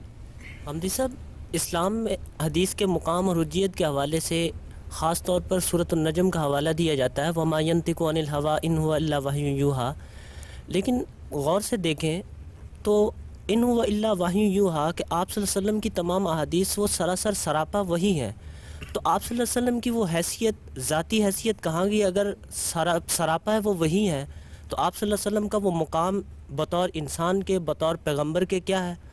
اور پھر اگر سراپا وہی ہے تو پھر قرآن بھی تو سراپا وہی ہے، آپس میں جو ایک باریک فرق ہے اس کو ذرا واضح فرمائیے۔ نہیں، دیکھیے بات یہ ہے کہ حضور دین کی حیثیت سے جب کوئی بات کرتے ہیں تو یا تو وہ ایسی بات ہوگی کہ جو آپ کو وحی کے ذریعے سے اسی وقت بتائی جائے گی، یا یہ ہوگا کہ پہلے سے جو وحی کی روایت چلی آ رہی ہے اس کو آپ بیان کر دیں گے، اور یا یہ ہوگا کہ آپ اجتہاد کریں گے کہ اللہ کی تصویب اس کو حاصل ہو جائے گی۔ تو یہ ساری باتیں جتنی ہیں پھر خدا کی طرف سے ہو گئیں، تو یہ سب ایسے ہوتا ہے دین کی حیثیت سے تو آپ کو اپنی طرف سے کوئی بات نہیں کہنی ہوتی، جو کہنا ہوتا ہے خدا کی طرف سے کہنا ہوتا ہے۔ اب اس کے بعد شخصی حصے کو لے لیجئے، اس کی نہایت عمدہ مثال امام مسلم نے بیان کر دی ہے۔ وہ یہ بیان کرتے ہیں کہ حضور جب مدینہ تشریف لائے تو وہاں لوگ تعبیر نخل کرتے تھے۔ تعبیر نخل کا مطلب یہ ہوتا ہے کہ کھجوروں پر ایک خاص طرح کا پیوند اور گابا لگایا جاتا ہے جس سے ان کا پھل بہت اچھا آ جاتا ہے۔ تو حضور نے کہیں جاتے جاتے اس کے اوپر تبصرہ کر دیا کہ اگر نہ لگاؤ تو کیا فرق پڑتا ہے۔ لوگوں نے اس کو دین کا کوئی حکم سمجھا اور اس پر انہوں نے عمل نہیں کیا، یعنی جو پہلے سے ان کا چلا آ رہا تھا ایک طریقہ اس پر انہوں نے عمل نہیں کیا، کھجور میں پھل بھی نہیں آیا خدا کے قانون کے مطابق۔ حضور کی خدمت میں گئے، بیان کیا تو آپ نے کہا کہ میں نے تو محض ایک تبصرہ کیا تھا، میں بھی ایک انسان ہوں، اور جب میں کوئی دنیوی معاملات میں رائے دیتا ہوں تو اس کو ایک رائے سمجھا کرو، جب میں خدا کی طرف سے کوئی بات کرتا ہوں تو وہ بات ہوتی ہے جو میں پیغمبر کی حیثیت سے کر رہا ہوتا ہوں۔ اور پھر اس کے بعد وہ شاکار جملہ کہا جس کو امام مسلم نے ان الفاظ میں روایت کیا ہے، انتم عالم بامور دنیاکم، تم اپنے دنیوی معاملات کو مجھ سے بہتر سمجھتے ہو۔ تو یہ جگہ ہے جس پہ حضور نے یہ بتایا کہ دین کی حیثیت سے وہی زیر بحث آتی ہے، یعنی اگر آپ دین کی حیثیت سے کوئی بات فرمائیں گے تو وہ خدا کے اذن کے بغیر، خدا کے حکم کے بغیر کیسے فرما دیں گے؟ یعنی پھر تو اپنی طرف سے دین دینے والی بات ہوئی۔ پھر اس میں تو یہی ہو گیا نا کہ آپ دین اور دنیا کی تفریق کر رہے ہیں کہ دین کے معاملات کچھ علیحدہ ہیں جس کے معاملے میں آپ صلی اللہ علیہ وسلم کی رائے واقعی ایک حجت رکھتی ہے، اور دنیاوی معاملات ایک ایسے ہیں کہ جن کے معاملے میں آپ صلی اللہ علیہ وسلم کی رائے حجت نہیں ہے، تو پھر آپ ان کو کس طریقے سے ڈفرینشیٹ کریں گے؟ کون سی ایک باریک دیوار قائم؟ رسالت میں آپ صلی اللہ علیہ وسلم ہمیں دین بتانے کے لیے آئے تھے، گاڑی کا انجن بنانا سکھانے کے لیے نہیں آئے تھے۔ حضور ہم کو جہاز بنانا سکھانے کے لیے نہیں آئے تھے، ایٹم بم کیسے بنتا ہے یہ بتانے کے لیے نہیں آئے تھے۔ آپ ہمیں یہ بتانے آئے تھے کہ تمہارے سروں پر موت منڈلا رہی ہے، تمہیں ایک دن خدا کے حضور میں جانا ہے، خدا کے حضور میں پیشی کے لیے تمہیں کیا کرنا ہے یہ بتانے کے لیے آئے تھے۔ تو دین اور دنیا کی یہ تفریق تو ہمیشہ سے قائم رہے گی، اسی وجہ سے ہمارے ہاں ان کو دنیوی علوم کہا جاتا ہے۔ یہ جتنے علوم ہیں، سائنس ہے، طب ہے، اس طرح کے جتنے علوم ہیں یہ انسان کی ضرورت ہے، پیغمبر ان کو بتانے کے لیے نہیں آتے۔ تو رسالت میں آپ صلی اللہ علیہ وسلم نے خود اس کو واضح فرما دیا۔ یہ جو بات کہی جاتی ہے دین و دنیا کی تفریق، یہ پتہ نہیں کہاں سے آ گئی ہے ہمارے ہاں۔ دیکھیے ایک چیز وہ ہے کہ وہ معاملات، دنیا کے وہ معاملات جن کا تعلق اخلاق سے ہے، جن کا تعلق دین کی ہدایات سے ہے، ان میں دین حکومت کرے گا، یعنی وہ آپ کے معیشت کے معاملات میں بتائے گا کہ اخلاقی رویہ کیا ہے، آپ کاروبار کیسے کریں، کاروبار کرنے کا طریقہ کیا ہے، یعنی ایک جو وزڈم ہوتی ہے کاروباری آدمی میں وہ کہاں سے آئے گی؟ یہ ایک سیکولر علم ہے، اس کا دین سے کوئی تعلق نہیں۔ لیکن جب آپ کاروبار کرتے ہیں تو آپ کہیں کوئی غیر اخلاقی کام تو نہیں کرتے، آپ کم تو نہیں تولتے، آپ جھوٹ تو نہیں بولتے، آپ ملاوٹ تو نہیں کرتے، یہ دین آئے گا۔ تو اس کو اچھی طرح سمجھ لینا چاہیے کہ دین کا دائرہ کیا ہے اور دنیا کا دائرہ کیا ہے۔ پیغمبر سے ہم یہ پوچھنے کے لیے جاتے ہیں کہ ہمیں خدا کے سامنے جواب دہ ہونے کے لیے کیا تیاری کرنی ہے، اور اس کو وہ کامل شکل میں ہمیں بتا دیتے ہیں۔ ان کا اصل علم یہ ہے۔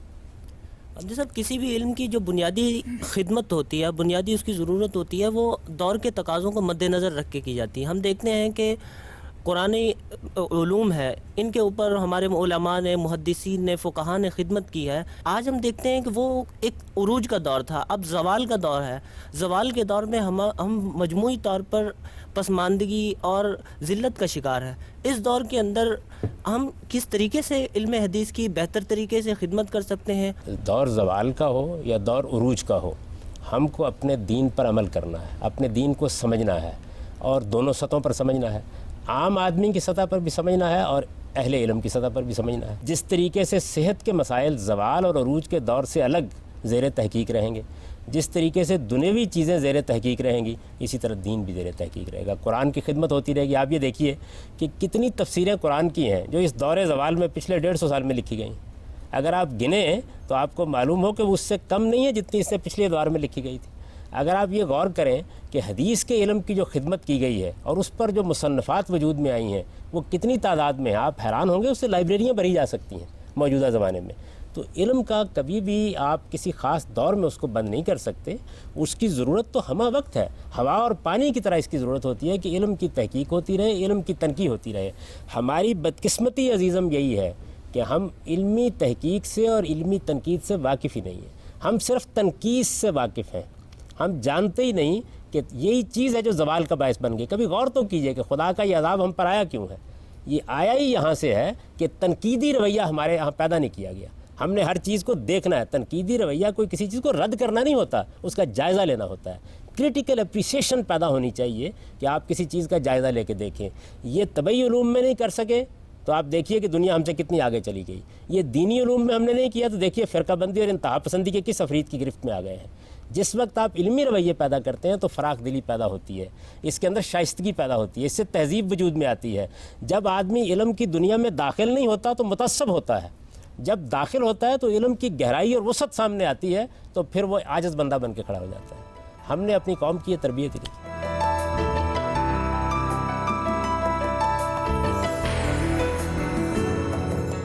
صاحب، صحائح ستہ کی کسی بھی کتاب میں بیک وقت مستند اور ضعیف احادیث کی موجودگی کیا اس کتاب کی صحت پہ سوال نہیں اٹھاتی؟ دیکھیے بات یہ ہے کہ ان میں سے کچھ کتابیں ایسی ہیں کہ بڑی سے بڑی تحقیق کے بعد بھی کوئی 2-4 روایتیں ایسی ہوں گی جن پر آپ اختلاف کر سکیں، باقی سارا کا سارا ذخیرہ معلوم ہوتا ہے کہ بڑی احتیاط سے مرتب ہو گیا۔ کچھ لوگ ہیں کہ جن کے ہاں معیار تھوڑا کم کر دیا گیا اور انہوں نے یہ سوچا، دیکھیے یہ بھی 2 رویے ہیں، یہ رویے بھی بالکل علمی رویے ہیں۔ یہ رویے آپ کو صحابہ کرام کے ہاں ملیں گے۔ سیدنا ابو بکر صدیق کتنے بڑے آدمی ہیں، جلیل القدر شخصیت ہے، اس امت کے اندر ان سے بڑا کون ہوگا؟ سیدنا عمر رضی اللہ عنہ، سیدنا عثمان رضی اللہ عنہ، سیدنا علی رضی اللہ عنہ، کتنے جلیل القدر لوگ ہیں۔ آپ اگر دیکھیں تو ان کی روایات کی تعداد بہت کم ہے۔ وجہ کیا ہے؟ وجہ اس کی یہ ہے کہ محتاط جگہ پر کھڑے ہیں کہ کہیں رسالت میں آپ صلی اللہ علیہ وسلم کی طرف کوئی غلط بات منسوب نہ ہو جائے، اس لیے کہ حضور کی طرف نسبت کسی عام شخص کی طرف نسبت نہیں ہے۔ جو بات بھی آپ کی طرف منسوب کر کے کہی جائے گی اس کے بارے میں بڑی چھان پڑتی ہے، یہ محتاط رویہ رکھتے ہیں، کم سے کم بیان کرنا ہے۔ اس کے بالکل برخلاف سیدنا ابو ہریرہ کا رویہ مختلف ہے، وہ سمجھتے ہیں کہ نہیں، حضور کا علم زیادہ سے زیادہ پہنچانا چاہیے۔ اب یہ 2 ایٹیچیوڈ ہیں، بالکل انسانی فطرت کے مطابق ہے۔ ایسا ہی معاملہ محدثین کے ہم بھی ہوتا ہے، نیت بھی نیک ہوتی ہے اور یہ دونوں رویے بھی ٹھیک ہیں۔ یعنی ایک آدمی کہتا ہے جی مجھے بات میں احتیاط برتنی چاہیے، کیا دنیا میں ہم یہ دونوں رویے نہیں دیکھتے؟ دونوں رویوں کے پیچھے نیک نیتی ہے، دونوں رویوں کے پیچھے انسانیت کی خدمت کا جذبہ ہے، دونوں رویوں کے پیچھے دین کو پہنچانے یا دین کو محفوظ کرنے کا داعیہ ہے۔ تو ان دونوں رویوں کو ہم وہاں بھی دیکھتے ہیں، بعد میں بھی یہ رہے۔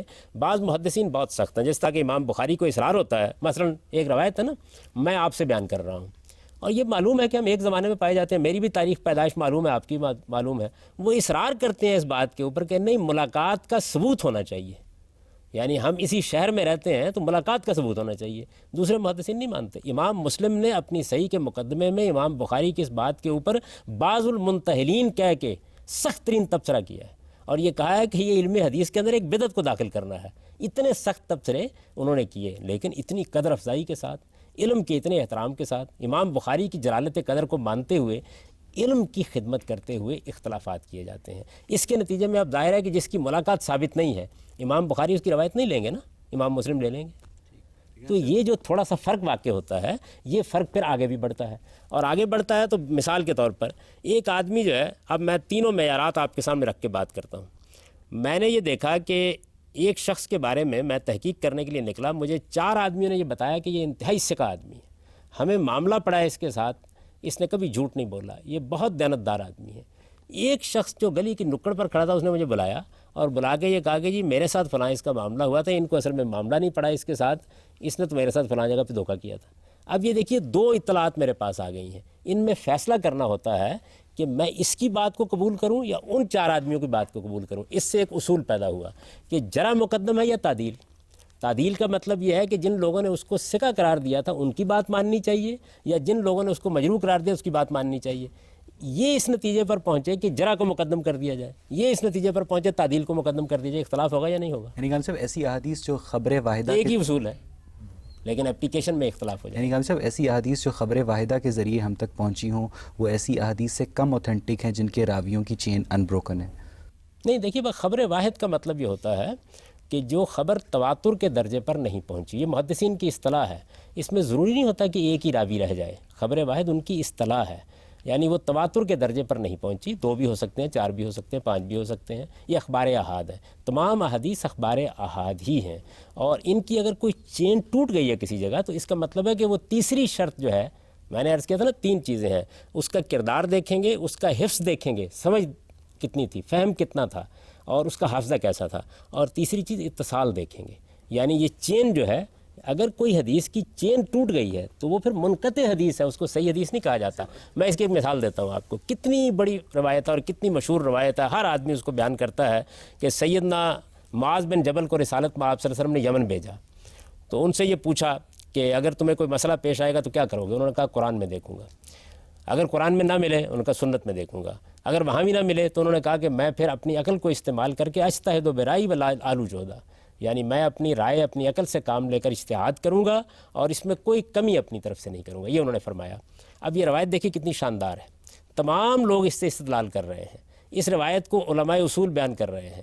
اس کو ہر آدمی اپنی کتاب میں لکھ رہا ہے. لیکن اگر فن حدیث کے لحاظ سے دیکھیں تو یہ روایت منقطع ہے.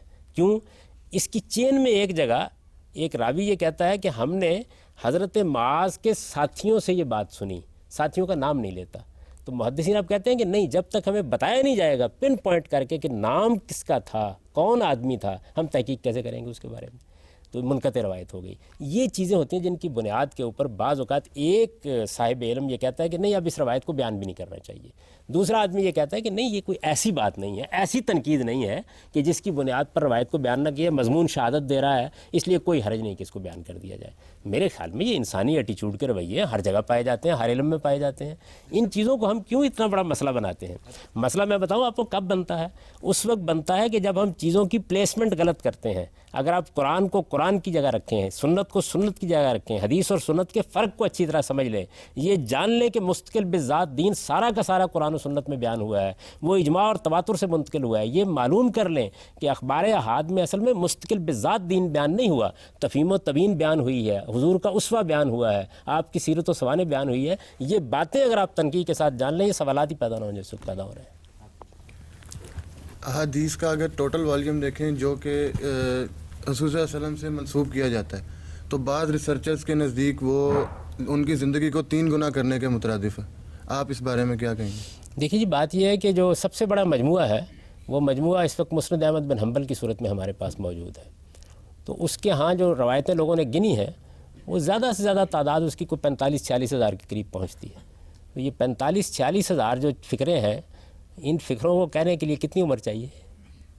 میرا خیال یہ ہے کہ ایسی باتوں میں بہت مبالغہ ہوتا ہے. ان کی شاید مراد سارے محدثین کی جمع کردہ احادیث سے. نہیں, میں تو کہتا ہوں سب سے بڑا مجموعہ یہی ہے. یعنی اس جتنے بھی باقی محدثین ہیں ان کے یہی روایتیں ہیں. اگر مسند احمد بن حنبل میں باقی محدثین کی روایتیں شامل کی جائیں تو چند 100 ہیں, جن کا آخر میں ضمیمہ لگا دیں تو مکمل ہو جاتی ہے تعداد.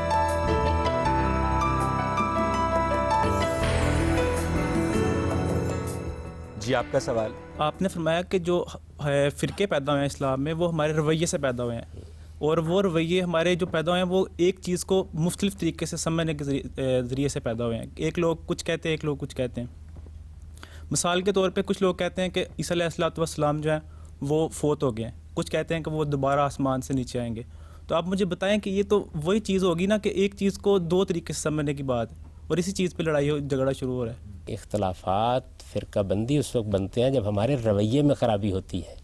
یہ میں نے نہیں عرض کیا کہ اختلاف سے یہ خرابی پیدا ہو جاتی ہے. دیکھیے, یہ 2 باتیں آپ نے بیان کی ہیں. اگر ان دونوں باتوں کے ماننے والے اپنی بات کو دلائل سے بیان کر دیں اور بیان کرنے کے بعد خاموش ہو جائیں اور یہ کہیں جی میں نے اپنی بات بیان کر دی, میرا نقطہ نظر یہ ہے, آپ کی سمجھ میں بات آتی ہے، بہت اچھی بات ہے. آپ کسی دوسری رائے کو مانتے ہیں، آپ اس پر عمل پیرا ہو جائیے، کوئی خرابی پیدا نہیں ہوئی. جب ہم اس کو جتھا بندی کا ذریعہ بنتے ہیں، دوسروں کی تکفیر کرتے ہیں، ان کو فاسق و فاجر قرار دے دیتے ہیں، ان کو دین سے نکالنے کی کوشش کرتے ہیں، اصل میں یہ خرابی ہے. تو یہ رویہ یہ چیز ہے. اختلاف کو اگر آپ ختم کریں گے تو آپ انسان کو ختم کر دیں گے. اختلاف ہی تو اصل میں تنقید کا ذریعہ بنتا ہے، اور تنقید ہی تو علم کے آگے بڑھنے کا ذریعہ بنتی ہے.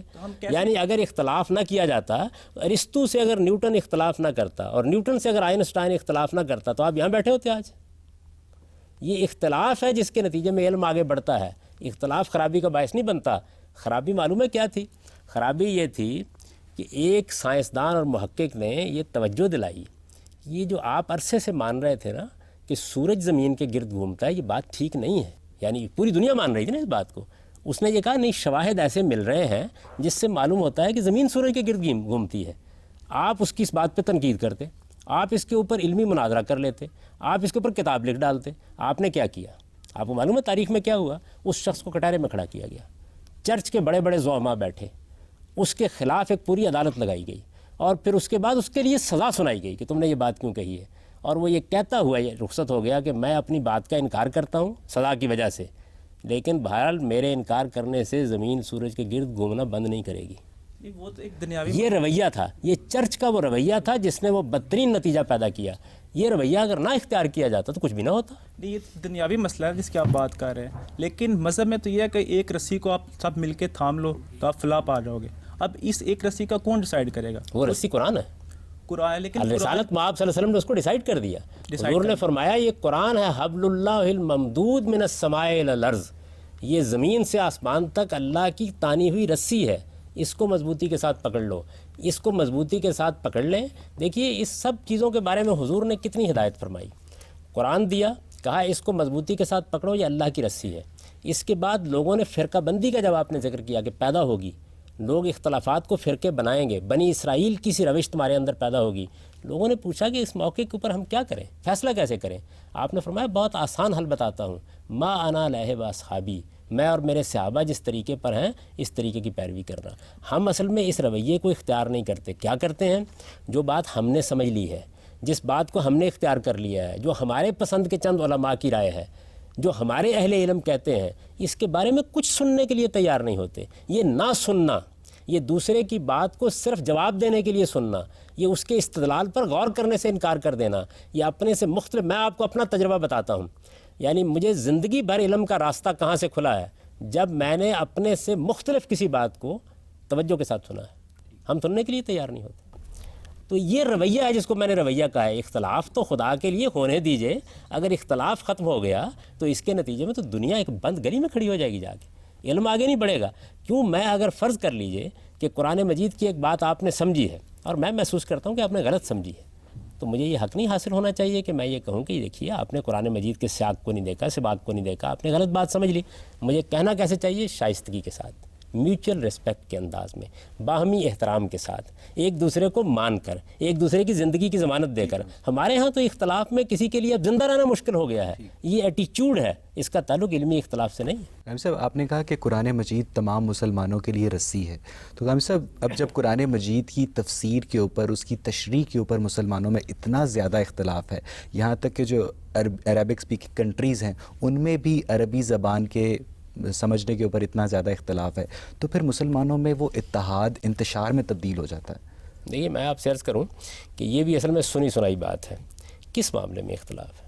میں یہ پوچھتا ہوں کہ مسلمانوں کے اہل علم میں توحید کے معاملے میں اختلاف ہے، آخرت کے معاملے میں اختلاف ہے، نبوت کے معاملے میں اختلاف ہے، رسالت مآب صلی اللہ علیہ وسلم کی حیثیت کے معاملے میں اختلاف ہے، نماز کے معاملے میں اختلاف ہے، روزے کے معاملے میں. ایک آیت کے اوپر پورا فرقہ کھڑا ہے.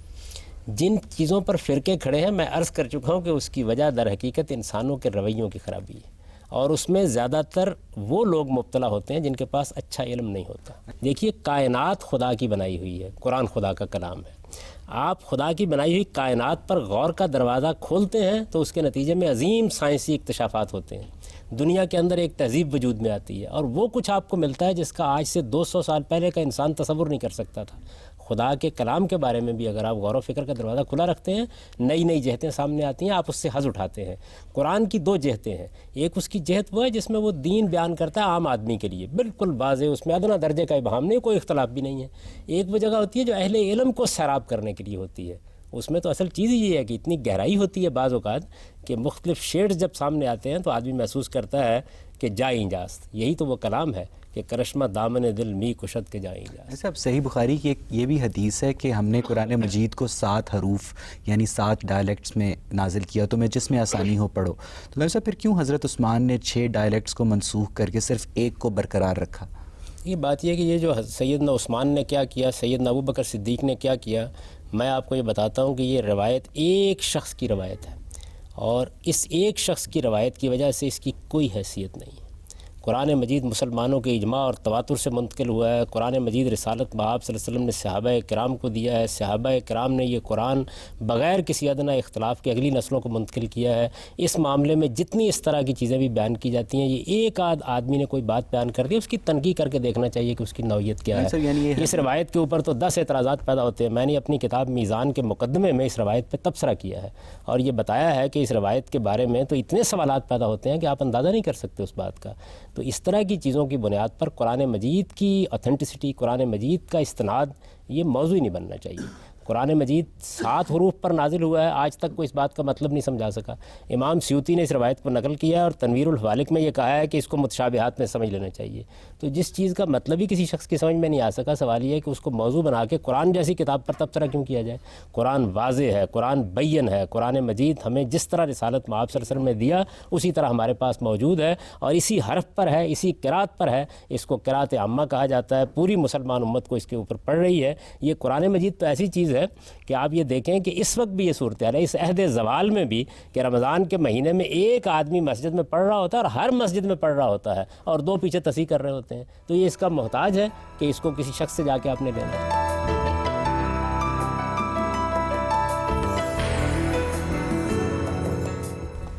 پچھلے دنوں خدا کے لیے فلم موسیقی کے حوالے سے کچھ احادیث کوٹ کی گئی تھیں جو کہ صحیح، لیکن بعض علماء نے کہا کہ وہ جو مفہوم اس میں بیان کیا گیا وہ اس کا اوریجنل مفہوم نہیں ہے حدیث کا، اس کا یوں ہے۔ تو کیا اس طرح اوریجنل حدیث کا جو اہمیت ہے وہ پس پشت نہیں چلی جاتی، جبکہ ایک عام آدمی کا انسانی سوچ ہے وہ اس کی زیادہ نہیں ہو جاتی اہمیت؟ یہ بات یہ قرآن کی آیت ہو یا حدیث ہو، اس کو سمجھنے میں اگر کوئی اہل علم اختلاف کر رہے ہیں، یا وہ یہ کہتے ہیں کہ اس کا اصل مفہوم یہ ہے، یا یہ کہتے ہیں کہ وہ اس سیاق و سباق میں بات کہی گئی ہے، تو آپ غور سے ان کی بات سنیں، جس کی بات آپ کو معقول لگے اس کو مان لیں۔ انسان کو اپنے علم کا دروازہ بند نہیں کرنا چاہیے۔ ہم یہ کیوں چاہتے ہیں کہ مذہب ہمارے سامنے بالکل اس طریقے سے آ جائے کہ جس کے نتیجے میں ہمیں کوئی غور و خوض نہ کرنا پڑے؟ ہمیں بھی غور و خوض کرنا چاہیے، ہمیں بھی سمجھنا چاہیے۔ مذہب ہمارے لیے ایک زندہ حقیقت ہونی چاہیے، ہم اس کے بارے میں سوالات کریں، ہم اپنے اشکالات وارد کریں، اور اس میں اگر 2 یا 4 آ رہا ہوں تو اپنی عقل کو آواز دیں اور جو بات معقول لگے اس کو مان لیں۔ پرسنلی جو فیصلہ کرنا ہے اپنی ذات کے لیے وہ مجھے اپنے علم کی بنیاد پر کرنا ہے۔ تو میرے نزدیک میں نے آپ کو ایک رائے بتائی، قرآن مجید کی ایک آیت سمجھا دی، کسی حدیث کے بارے میں اپنی ایک رائے بتائی، آپ غور کیجئے، بات سمجھ میں آ جائے قبول کر لیجئے، نہیں تو کسی دوسرے کی قبول کر لیجئے۔ آخر اس سے کیا قیامت آ جائے گی؟ میں تو کبھی آج تک اندازہ ہی نہیں کر سکا کہ اگر اختلافات کو ہم مخالفت اور اناد نہ بنائیں تو کبھی کوئی خرابی نہیں پیدا ہوتی۔ سر میرا سوال آپ سے یہ ہے کہ اجماع اور قیاس میں کیا فرق ہے؟ دیکھیے بات یہ ہے کہ قیاس تو یہ ہے کہ رسالت مآب صلی اللہ علیہ وسلم نے ایک حکم دیا یا قرآن میں ایک حکم بیان ہوا، اور ہمیں کوئی ایسا مسئلہ پیش آ گیا جو بینے ہی تو وہ نہیں ہے، لیکن جو اس کے اندر اصول تھا ہم محسوس کرتے ہیں کہ اس اصول کا اطلاق یہاں بھی کیا جا سکتا ہے، تو اس کو قیاس کہا جاتا ہے۔ یعنی اگر منطق میں آپ ایک پریمسز قائم کر لیتے ہیں تو ایک دوسرا پریمسز اگر اس سے ملتا جلتا ہے تو اس سے ایک نتیجہ نکلتا ہے سلوجزم کے اصول کے اوپر، تو اس کو قیاس سے تعبیر کیا جاتا ہے۔ اجماع یہ ہے کہ کسی رائے کے بارے میں سب کا اتفاق ہو جائے۔ اجماع کی 2 تعبیریں ہیں، ایک اجماع وہ ہے جس سے ہمیں دین ملا ہے، اس کا مطلب یہ ہوتا ہے کہ رسالت مآب صلی اللہ علیہ وسلم نے اپنے لاکھوں صحابہ کو دین دیا، انہوں نے لاکھوں نے کروڑوں کو منتقل کیا، وہ آج اربوں تک منتقل ہو گیا ہے، تو اس پر اجماع ہے، اس کو اجماع کہا جاتا ہے۔ یہ کوئی دینی اصطلاح نہیں ہے، یہ دنیا میں تاریخی ریکارڈ جب بھی منتقل ہوگا تو 2 طریقوں سے ہوگا، اجماع اور تواتر سے منتقل ہوگا یا اخبار احاد سے منتقل ہوگا۔ دنیا کی ساری تاریخ اسی طرح منتقل ہوتی ہے۔ مثال کے طور پر یہ بات کہ علامہ اقبال ہمارے قومی شاعر تھے، علامہ اقبال نے پاکستان کی تحریک کے بارے میں ایک کردار ادا کیا، علامہ اقبال نے فلاں کیا، یہ باتیں وہ ہیں جو بالاجماع سب لوگ مانتے ہیں، لیکن علامہ اقبال کی بہت سی نج کی گفتگویں ایسی ہیں کہ جو کسی ایک شخص نے مثال کے طور پر ان کے کسی ساتھی نے بیان کی ہیں تو یہ اخبار احاد ہو جائیں گی. دنیا کی ساری تاریخ اسی طرح منتقل ہوتی ہے. تو ایک اجماع وہ ہے. ایک اجماع فقہا کی اصطلاح ہے. اس کا مطلب یہ ہوتا ہے کہ کسی معاملے کو زیر بحث لایا گیا اور آپ کی پارلیمنٹ میں اب جیسے اتفاق رائے ہو گیا یا علماء کے مابین اتفاق رائے ہو گیا تو اس کو اجماع سے تعبیر. ٹھیک ہے, آپ پوچھیں. اسلام میں احادیث کی روح سے تراویح کی کیا اہمیت ہے؟ اور ہم دیکھتے ہیں کہ مختلف جو فرقے ہیں ان میں تراویح کا جو اہتمام ہے رمضان میں وہ ڈفرینٹ طریقے سے ہوتا ہے. بعض 8 تراویحوں کا اہتمام کرتے ہیں, بعض 20 کا. تو ان میں سے کون سی صحیح ہے اور اس کی اہمیت کے بارے میں آپ کیا؟ اچھا سوال کیا آپ نے. اس سے بہت سی حقیقتیں آپ پر واضح ہو جائیں گی. دیکھیے بات یہ ہے کہ آپ کے یہ علم میں ہے کہ ہم پر 5 نمازیں لازم کی گئی ہیں, یعنی جو عبادات ہم پر لازم کی گئی ہیں ان میں نماز ایک اہم ترین عبادت ہے اور 5 نمازیں ہم پر لازم کی گئی ہیں. مجھ پر بھی ہیں, آپ پر بھی ہیں, ہر مسلمان پر ہے. رسالت میں آپ صلی اللہ علیہ وسلم پر ایک زائد نماز لازم کی گئی تھی, یعنی ہم پر 5 اور آپ پر 6, وہ تہجد کی نماز تھی. یعنی حضور کے لیے ضروری تھا کہ آپ تہجد کا اہتمام کریں. ایک 6ٹھی نماز آپ پڑھتے تھے. یہ تہجد کی نماز رسالت میں آپ صلی اللہ علیہ وسلم نے جو سنت قائم کی وہ یہ تھی کہ آپ اس کو طاق اعداد میں پڑھتے تھے. 3, 5, 7, 9, 11 یہ پڑھا کرتے تھے. حضور کا عام معمول یہی تھا. آپ رمضان میں بھی اسی طرح پڑھتے تھے اور آپ غیر رمضان میں بھی اسی طریقے سے پڑھتے تھے یہ نماز. ظاہر ہے کہ رسالت میں آپ صلی اللہ علیہ وسلم کو پورا قرآن یاد تھا, تو آپ زیادہ سے زیادہ جو روایتوں میں آتا ہے 11 یا 13 رکعتیں پڑھتے تھے, اس سے زیادہ نہیں پڑھتے تھے. لیکن جن لوگوں کو زیادہ قرآن یاد نہیں تھا, یہ معلوم ہوتا ہے کہ انہوں نے غالباً یہ سوال کیا کہ کیا ہم زیادہ رکعتیں پڑھ سکتے ہیں, تو آپ نے تہجد کی زیادہ رکعتیں پڑھنے کی اجازت دے دی. اسی طرح ایک موقع کے اوپر جب لوگوں نے یہ کہا کہ ہم صبح نہیں اٹھ سکتے, تو آپ نے یہ کہا کہ اگر صبح اٹھنے کا اہتمام نہیں کر سکتے تم عشاء کے بعد بھی اس کو پڑھ سکتے ہو. یہ حضور کے زمانے ہی میں ہو گیا. اسی طرح حضور ہی کے زمانے میں یہ واقعہ بھی ہو گیا کہ ایک موقع کے اوپر آپ تہجد کی نماز پڑھنے باہر نکل آئے مسجد میں, اور آپ کے پیچھے لوگوں نے نماز پڑھی. 3 دن یہ معاملہ ہوا, تو اس طرح اس کی جماعت کا اہتمام کرنے کو بھی آپ نے مشروع کر دیا. اب اس کے بعد لوگوں نے یہ نماز پڑھنا شروع کر دی. سیدنا عمر رضی اللہ عنہ کے زمانے میں وہ مسجد میں تشریف لائے, تو انہوں نے دیکھا کہ لوگ نماز پڑھ رہے ہیں, اور چونکہ اس نماز میں قرات ذرا بلند آواز سے کی جاتی ہے تہجد کی نماز میں, تو کچھ لوگ بلند آواز سے قرات کر رہے ہیں, کچھ دوسرے ان کی بات سن رہے ہیں, کچھ نہیں سن رہے ہیں. انہوں نے اسے بدنظمی سے محمول کیا اور کسی ایک آدمی کے بارے میں کہا کہ ان کو امام مقرر کر لیجئے. جب ایک آدمی کو امام مقرر کیا گیا تو سوال ہوا ہوگا نا کہ کتنی رکعتیں پڑھیں, تو اس کے بعد بعض روایتوں میں آتا ہے کہ 23 رکعتیں, بعض کے اندر کہ 11 ہی رکعتیں پڑھنے کا سلسلہ شروع ہو گیا. یہ بڑی فطری بات ہے, ایسے ہی ہوا. اب ہوتا کیا ہے, لوگ اس پوری بات سے چونکہ واقف نہیں ہیں, تو جو 11 والے ہیں وہ 11 لے کے بیٹھ جاتے ہیں, جو 23 والے ہیں وہ 23 لے کے بیٹھ جاتے ہیں. امام مالک کے زمانے میں 49 تک رکعتیں پڑھنے کی روایت ہمارے پاس موجود ہے. تو یہ تہجد کی نماز ہے, 3, 5, 7, 9, 11 جتنی چاہے پڑھیں. صرف عربی ثقافت کو فالو کیے بغیر بھی ایک شخص مسلمان رہ سکتا ہے؟ جی بالکل, اس میں کیا شک ہے. اسلام ایک عالمگیر دین ہے, ساری دنیا نے اس کو اختیار کرنا ہے, اس لیے اس میں کوئی لباس نہیں مقرر کیا گیا. اس میں صرف اصول بتائے گئے ہیں کہ آپ کے لباس میں حیا ہونی چاہیے, وہ شرمگاہوں کو ڈھانپنے والا ہونا چاہیے. آپ انگریزی لباس پہنیں, آپ پاکستانی لباس پہنیں, آپ ہندوستانی لباس پہنیں, آپ ترکی لباس پہنیں, لیکن حیا کے آداب کا خیال رکھیں, اور یہ خیال رکھیں کہ لباس جسم کو ڈھانپنے کے لیے ہوتا ہے, جسم کو نمایاں کرنے کے لیے. صاحب فرائڈ نے اپنی کتاب انٹرپریٹیشن آف ڈریمز میں خوابوں کو انسانی لاشعور میں دبی ہوئی خواہشات کا عکاس قرار دیا, اور پھر بعض دوسرے ریسرچرز نے اس کو دیجا وو کا نتیجہ بھی قرار دیا. تو قائم صاحب, اب ہمیں مختلف احادیث میں خوابوں کی تعبیروں سے متعلق کچھ روایات ملتی ہیں, جیسے کہ حضرت یوسف کا خواب. تو قائم صاحب, کیا واقعی خوابوں کا عملی زندگی سے کوئی تعلق ہوتا ہے؟ پہلے تھوڑی تصحیح کر لیجئے کہ حضرت یوسف کا خواب جو ہے اور بادشاہ کا خواب یہ قرآن میں بیان ہوئے. حدیث میں بھی آئے؟ حدیث میں تو قرآن کا حوالہ دیا گیا ہے ایک جگہ کے اوپر, باقی قرآن نے بڑی تفصیل کے ساتھ ان خوابوں کو خود بیان کیا ہے. خوابوں کے بارے میں فرائڈ نے بھی ریسرچ کی ہے, موجودہ زمانے میں بھی لوگ کر رہے ہیں. تحلیل نفسی کے ماہرین نے بہت سے اور پہلو بھی اس میں اختیار کر لیے ہیں, لیکن علم کبھی ایک جگہ ٹھہرتا نہیں ہے. پیغمبروں کا اصلی کمال یہی ہے کہ وہ علم کے بعض ایسے گوشوں کی طرف آپ کو توجہ دلاتے ہیں جو برسوں کی تحقیق سے بھی بعض اوقات سامنے نہیں آتے. تو خوابوں کا جہاں تک تعلق ہے, یہ ہر طرح کے خواب ہوتے ہیں. وہ بھی ہوتے ہیں کہ جو آپ کے معدے پر ذرا زیادہ زور پڑ جائے تو اس کے نتیجے میں آتے ہیں. میرے استاد سے مولانا امین حسن اصلاحی ایک موقع کے اوپر کچھ اہل علم ان کے پاس گئے, تو انہوں نے کہا کہ مولانا آپ کو کبھی کوئی خواب آیا ہے؟ ظاہر ہے کہ بعض لوگ خواب, اچھے خواب اور اس طرح, انہوں نے کہا کہ ہاں کبھی کبھی بدہضمی ہو جاتی ہے تو آ جاتے ہیں خواب. تو بات یہ ہے کہ بدہضمی کے خواب بھی ہوتے ہیں. بعض اوقات آپ نے دیکھا ہوگا کہ ایک خاص کیفیت آپ کے ذہن پر اگر طاری ہے تو وہی خواب میں ممثل ہو کر آپ کے سامنے آ جاتی ہے. بعض اوقات شیاطین جن بھی خطور کرنا شروع کر دیتے ہیں, اس سے بھی بعض خواب وجود میں آ جاتے ہیں. بعض اوقات اللہ کے فرشتے آپ کو کسی چیز کی طرف توجہ دلاتے ہیں, اس سے بھی خواب آ جاتے ہیں. سوال یہ ہے کہ خوابوں کی 50 قسمیں اگر فرائڈ نے دریافت کر لی ہیں اور 2 قسمیں جو ہیں وہ قرآن مجید نے بیان کر دی ہیں, تو ان کا انکار کرنے کی کیا وجہ ہے؟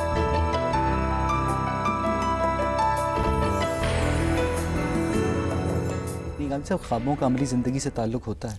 جی بعض اوقات ہوتا ہے. یعنی میں تو آپ کے بعد اپنے خواب ایسے سنا سکتا ہوں کہ جو حرف بھرف پورے ہو گئے. دیکھیے سیدنا یوسف کا خواب قرآن میں بیان ہوا ہے اور اس میں پوری خوابوں کی حقیقت بیان ہو گئی ہے سورہ یوسف میں. بادشاہ نے خواب دیکھا, اس خواب کو اپنے لوگوں کے سامنے بیان کیا. اب دیکھیے لوگ کیا تبصرہ کرتے ہیں, لوگ یہ کہتے ہیں کہ اضغاث و احلام, یعنی یہ تو گویا معلوم ہوتا ہے کوئی حدیث نفس ہے, یہ آپ کے اندر سے اٹھی ہوئی کوئی بات ہے. لیکن وہ بادشاہ کو جو خواب آیا تھا وہ ایک بڑا سچا خواب تھا. اس کی سیدنا یوسف علیہ السلام نے تعبیر بتائی اور جس طریقے سے انہوں نے تعبیر بتائی تھی بالکل ایسے ہی ہوا. تو اس وجہ سے خواب ایسے بھی ہوتے ہیں کہ جن کے ذریعے سے اللہ تعالیٰ خواب کو ذریعہ بنا دیتا ہے. مثلا قرآن مجید یہ بتاتا ہے کہ رسالت میں آپ صلی اللہ علیہ وسلم کو رویا دکھائی گئی کہ آپ مسجد حرام میں داخل ہو رہے ہیں. یہ ظاہر ہے ایک بہت بڑا واقعہ تھا جو آپ کی زندگی میں پیش آنے والا تھا, قبل از وقت دکھا دیا گیا. تو خواب تو اللہ تعالیٰ کے بھی ہمارے ساتھ رابطے کا ایک بڑا غیر معمولی ذریعہ ہے, شیاطین کے بھی ہمارے نفس میں اپنی بات ڈالنے کا ایک بڑا غیر معمولی ذریعہ ہے, ہمارے نفس کے بھی ہم سے کلام کرنے کا ایک بڑا غیر معمولی ذریعہ ہے. علم کو کبھی ایک دائرہ تحقیق میں بند نہیں کرنا چاہیے. فرائڈ سے استفادہ کریں جو اس کا فن ہے, انبیاء سے استفادہ کریں جو ان کا علم ہے. صاحب علم حدیث پر ریسرچ کرنے والے بہت سارے لوگوں نے کہا ہے کہ جو روایت حدیث ہے وہ ہم تک اجمیوں کی بدولت پہنچی جن کی مادری زبان بھی عربی نہیں تھی. تو کیا محدث اور مترجم ان دونوں کا عربی زبان پر عبور حاصل ہونا ایک الگ چیز ہے اور عربی زبان مادری ہونا ایک الگ چیز ہے, تو اس سے کوئی رزلٹ پہ اثر پڑتا ہے؟ نہیں, بالکل کوئی اثر نہیں پڑتا. دیکھیے بات یہ ہے کہ جن لوگوں کو زیادہ ضرورت پڑے گی وہی اس پر کام کریں گے. آپ دیکھیں عربی زبان کے جو بڑے بڑے زبان پر کام کرنے والے وہ بھی اجمی ہیں. اسی طریقے سے ہو سکتا ہے کہ انگریزی زبان پر کام کرنے والے لوگ آپ کو کسی دوسری قوم میں زیادہ ملیں. خود آپ اپنی اردو زبان میں دیکھیے, اس کے جو ابتدائی زبان پر تصنیفات ہیں وہ زیادہ تر انگریزوں کی مرتب کی ہوئی ہیں. یعنی لغت کے بارے میں, لینگویج کے بارے میں جو چیزیں ہیں ان کو دیکھیں تو اس کی وجہ اس کی بنیاد کے اوپر اصل میں تو علم کو علم کے طریقے پہ دیکھنا چاہیے. علم عجم اور عرب میں تقسیم نہیں کیا جاتا. بدقسمتی سے اس وقت بھی اسے مغرب اور مشرق میں تقسیم کر دیا جاتا ہے. علم انسانیت کی میراث ہے, اس کو ویسے ہی دیکھنا چاہیے. عربی زبان میں اگر کہیں کسی اجمی نے کوئی خامی کی ہے تو دوسرے نے اس کی اصلاح بھی کر دی ہے. اور میں تو یہ سمجھتا ہوں کہ جو لوگ کسی دوسری زبان کو سیکھتے ہیں وہ بعض اوقات فنی اور علمی معاملات میں اہل زبان سے بھی آگے بڑھتے ہیں. پروگرام کے شروع میں آپ نے ایک آیت پڑھی تھی جس کا مفہوم یہ تھا کہ اگر حضور صلی اللہ علیہ وآلہ وسلم تمہارے دنیاوی معاملات میں کوئی بھی بات طے کر دیں اور کوئی بھی مسلمان اس کو ماننے میں تنگی محسوس کرے تو وہ دائرہ ایمان سے خارج ہے. اس کے بعد آپ نے ایک حدیث بھی پڑھی صحیح مسلم کی کہ تم اپنے دنیاوی معاملات کو بہتر جانتے ہو. ایک طرف تو دنیاوی معاملات کے فیصلے کو تسلیم نہ کرنے پر دائرہ ایمان سے خارج کیا جا رہا ہے اور ایک طرف یہ کہا جا رہا ہے کہ تم اپنے دنیاوی معاملات کو بہتر جانتے ہو. یہ باتیں دونوں پیرلل کیا ایکسیپٹ کی جا سکتی ہیں؟ یہ دونوں باتیں بالکل الگ الگ ہیں. دیکھیے ایک یہ ہے کہ دنیاوی علوم کا دائرہ کیا ہے, اس میں پیغمبر کیا کام کرتا ہے, ایک چیز یہ ہے. اور ایک چیز یہ ہے کہ میں اور آپ اپنا کوئی نزاع کوئی جھگڑا لے کے حضور کی خدمت میں چلے گئے اور اس کا آپ نے فیصلہ سنا دیا. یہ دو الگ الگ باتیں ہیں. وہاں یہ دوسری بات زیر بحث ہے کہ میرے اور آپ کے درمیان ایک نزاع ہو گئی, ایک جھگڑا ہو گیا, زمین کا جھگڑا ہو گیا مثال کے طور پر. ہم اپنا مقدمہ لے کے حضور کی خدمت میں چلے گئے تو حضور کے فیصلے میں اور ایک عام قاضی کے فیصلے میں زمین آسمان کا فرق ہے. ایک عام قاضی کے فیصلے پر ہم جزا فضا کرتے باہر آ سکتے ہیں, ہم کہہ سکتے ہیں غلط فیصلہ کیا ہے, لیکن حضور کا فیصلہ جو ہے اس کو سر تسلیم خم کر کے مانا جائے گا. یہ ایک چیز ہے. اور یہ کہ دنیوی معاملات میں آپ کوئی علمی گفتگو کریں, مثلا کھجور کو پیون لگانا ہے یا نہیں لگانا, چارپائی کیسے بننی ہے, ایٹم بم کیسے بنانا ہے, گاڑی کیسے بنانی ہے, موٹر سائیکل کیسے ایجاد ہونی ہے, یہ ہے امور دنیا. وہاں فیصلہ کرانے ہم چلے گئے ہیں اور حضور نے فیصلہ کر دیا ہے. سر نبی کریم صلی اللہ علیہ وسلم تو مدینۃ العلم ہیں, تو وہ ان کا علم کل ہے, تو دنیاوی اور دینی معاملات میں اتنا فرق کیوں رکھا گیا؟ ان کو تو ہر چیز کا علم ہے اور وہ اور مسلمانوں کو سائنسی علوم بھی ان سے ملنے چاہیے تھے اور ان کو مطلب طب اور جو مختلف علوم آئے ہیں اس سے زیادہ مطلب اس میں کسی قسم کا اختلاف نہیں ہونا چاہیے. حضور اس علم کا شہر ہیں جو علم خدا کی طرف سے انسانوں کے تزکیے کے لیے دیا جاتا ہے تاکہ وہ اپنی آخرت کو بہتر بنائیں. اللہ تعالیٰ جب العلم کہتے ہیں قرآن مجید میں اور یہ کہتے ہیں کہ تمہارے پاس اس قرآن میں العلم آ گیا ہے, تو اس سے مراد وہ علم ہے جس علم کا آپ نے اپنی آخرت کو درست کرنے کے لیے استعمال کرنا ہے. ہر چیز صحیح جگہ سے حاصل کرنی چاہیے. آپ نے اگر مکان کا نقشہ بنانا ہے تو قرآن سے نہ دیکھیے, کسی انجینئر کے پاس جائیے. آپ کو اپنے بچے کا علاج کرانا ہے تو آپ حدیث کی کتاب اٹھا کے نہ دیکھیے, ڈاکٹر کے پاس جائیے. اور اگر آپ کو اپنی آخرت کو سنوارنے کے لیے ہدایت پانی ہے, اپنی دنیوی زندگی کو پاکیزہ بنانا ہے, اپنے اخلاق کی تطہیر کرنی ہے, اپنے خدا کی خوشنودی چاہنی ہے, تو آپ اللہ کی کتاب کے پاس جائیے. حدیث کا اسلام میں مقام, اس پہ بحث کرتے ہوئے ہم نے یہ جانا کہ اسلامی قوانین کا یہ دوسرا سب سے بڑا ماخذ ہے, اور مختلف محدثین نے مختلف اوقات میں ان کی تدوین کی ہے, اور اس پر بعض احادیث پر ان کا اختلاف بھی ہے. ایسی صورتحال میں احادیث کے مستند ہونے کی درجہ بندی کس طرح کی جائے گی؟ اسلام پورا کا پورا, اللہ کا پورا دین قرآن و سنت میں محفوظ ہے.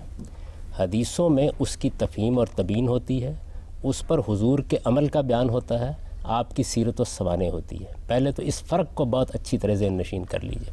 دوسری یہ بات ہے کہ اہل علم جب اس پر کام کرتے ہیں تو اپنے دلائل دیتے ہیں. ان دلائل کی بنیاد کے اوپر اگر کسی چیز پہ آپ کا اطمینان ہو جاتا ہے تو آپ عمل پیرا ہو جاتے ہیں. اگر ریاست کی سطح پر کوئی فیصلہ کرنا ہوگا تو اکثریت کی رائے کو قانون بنا دیا جائے گا. تو اس میں ایسی تشویش کی کیا بات ہے؟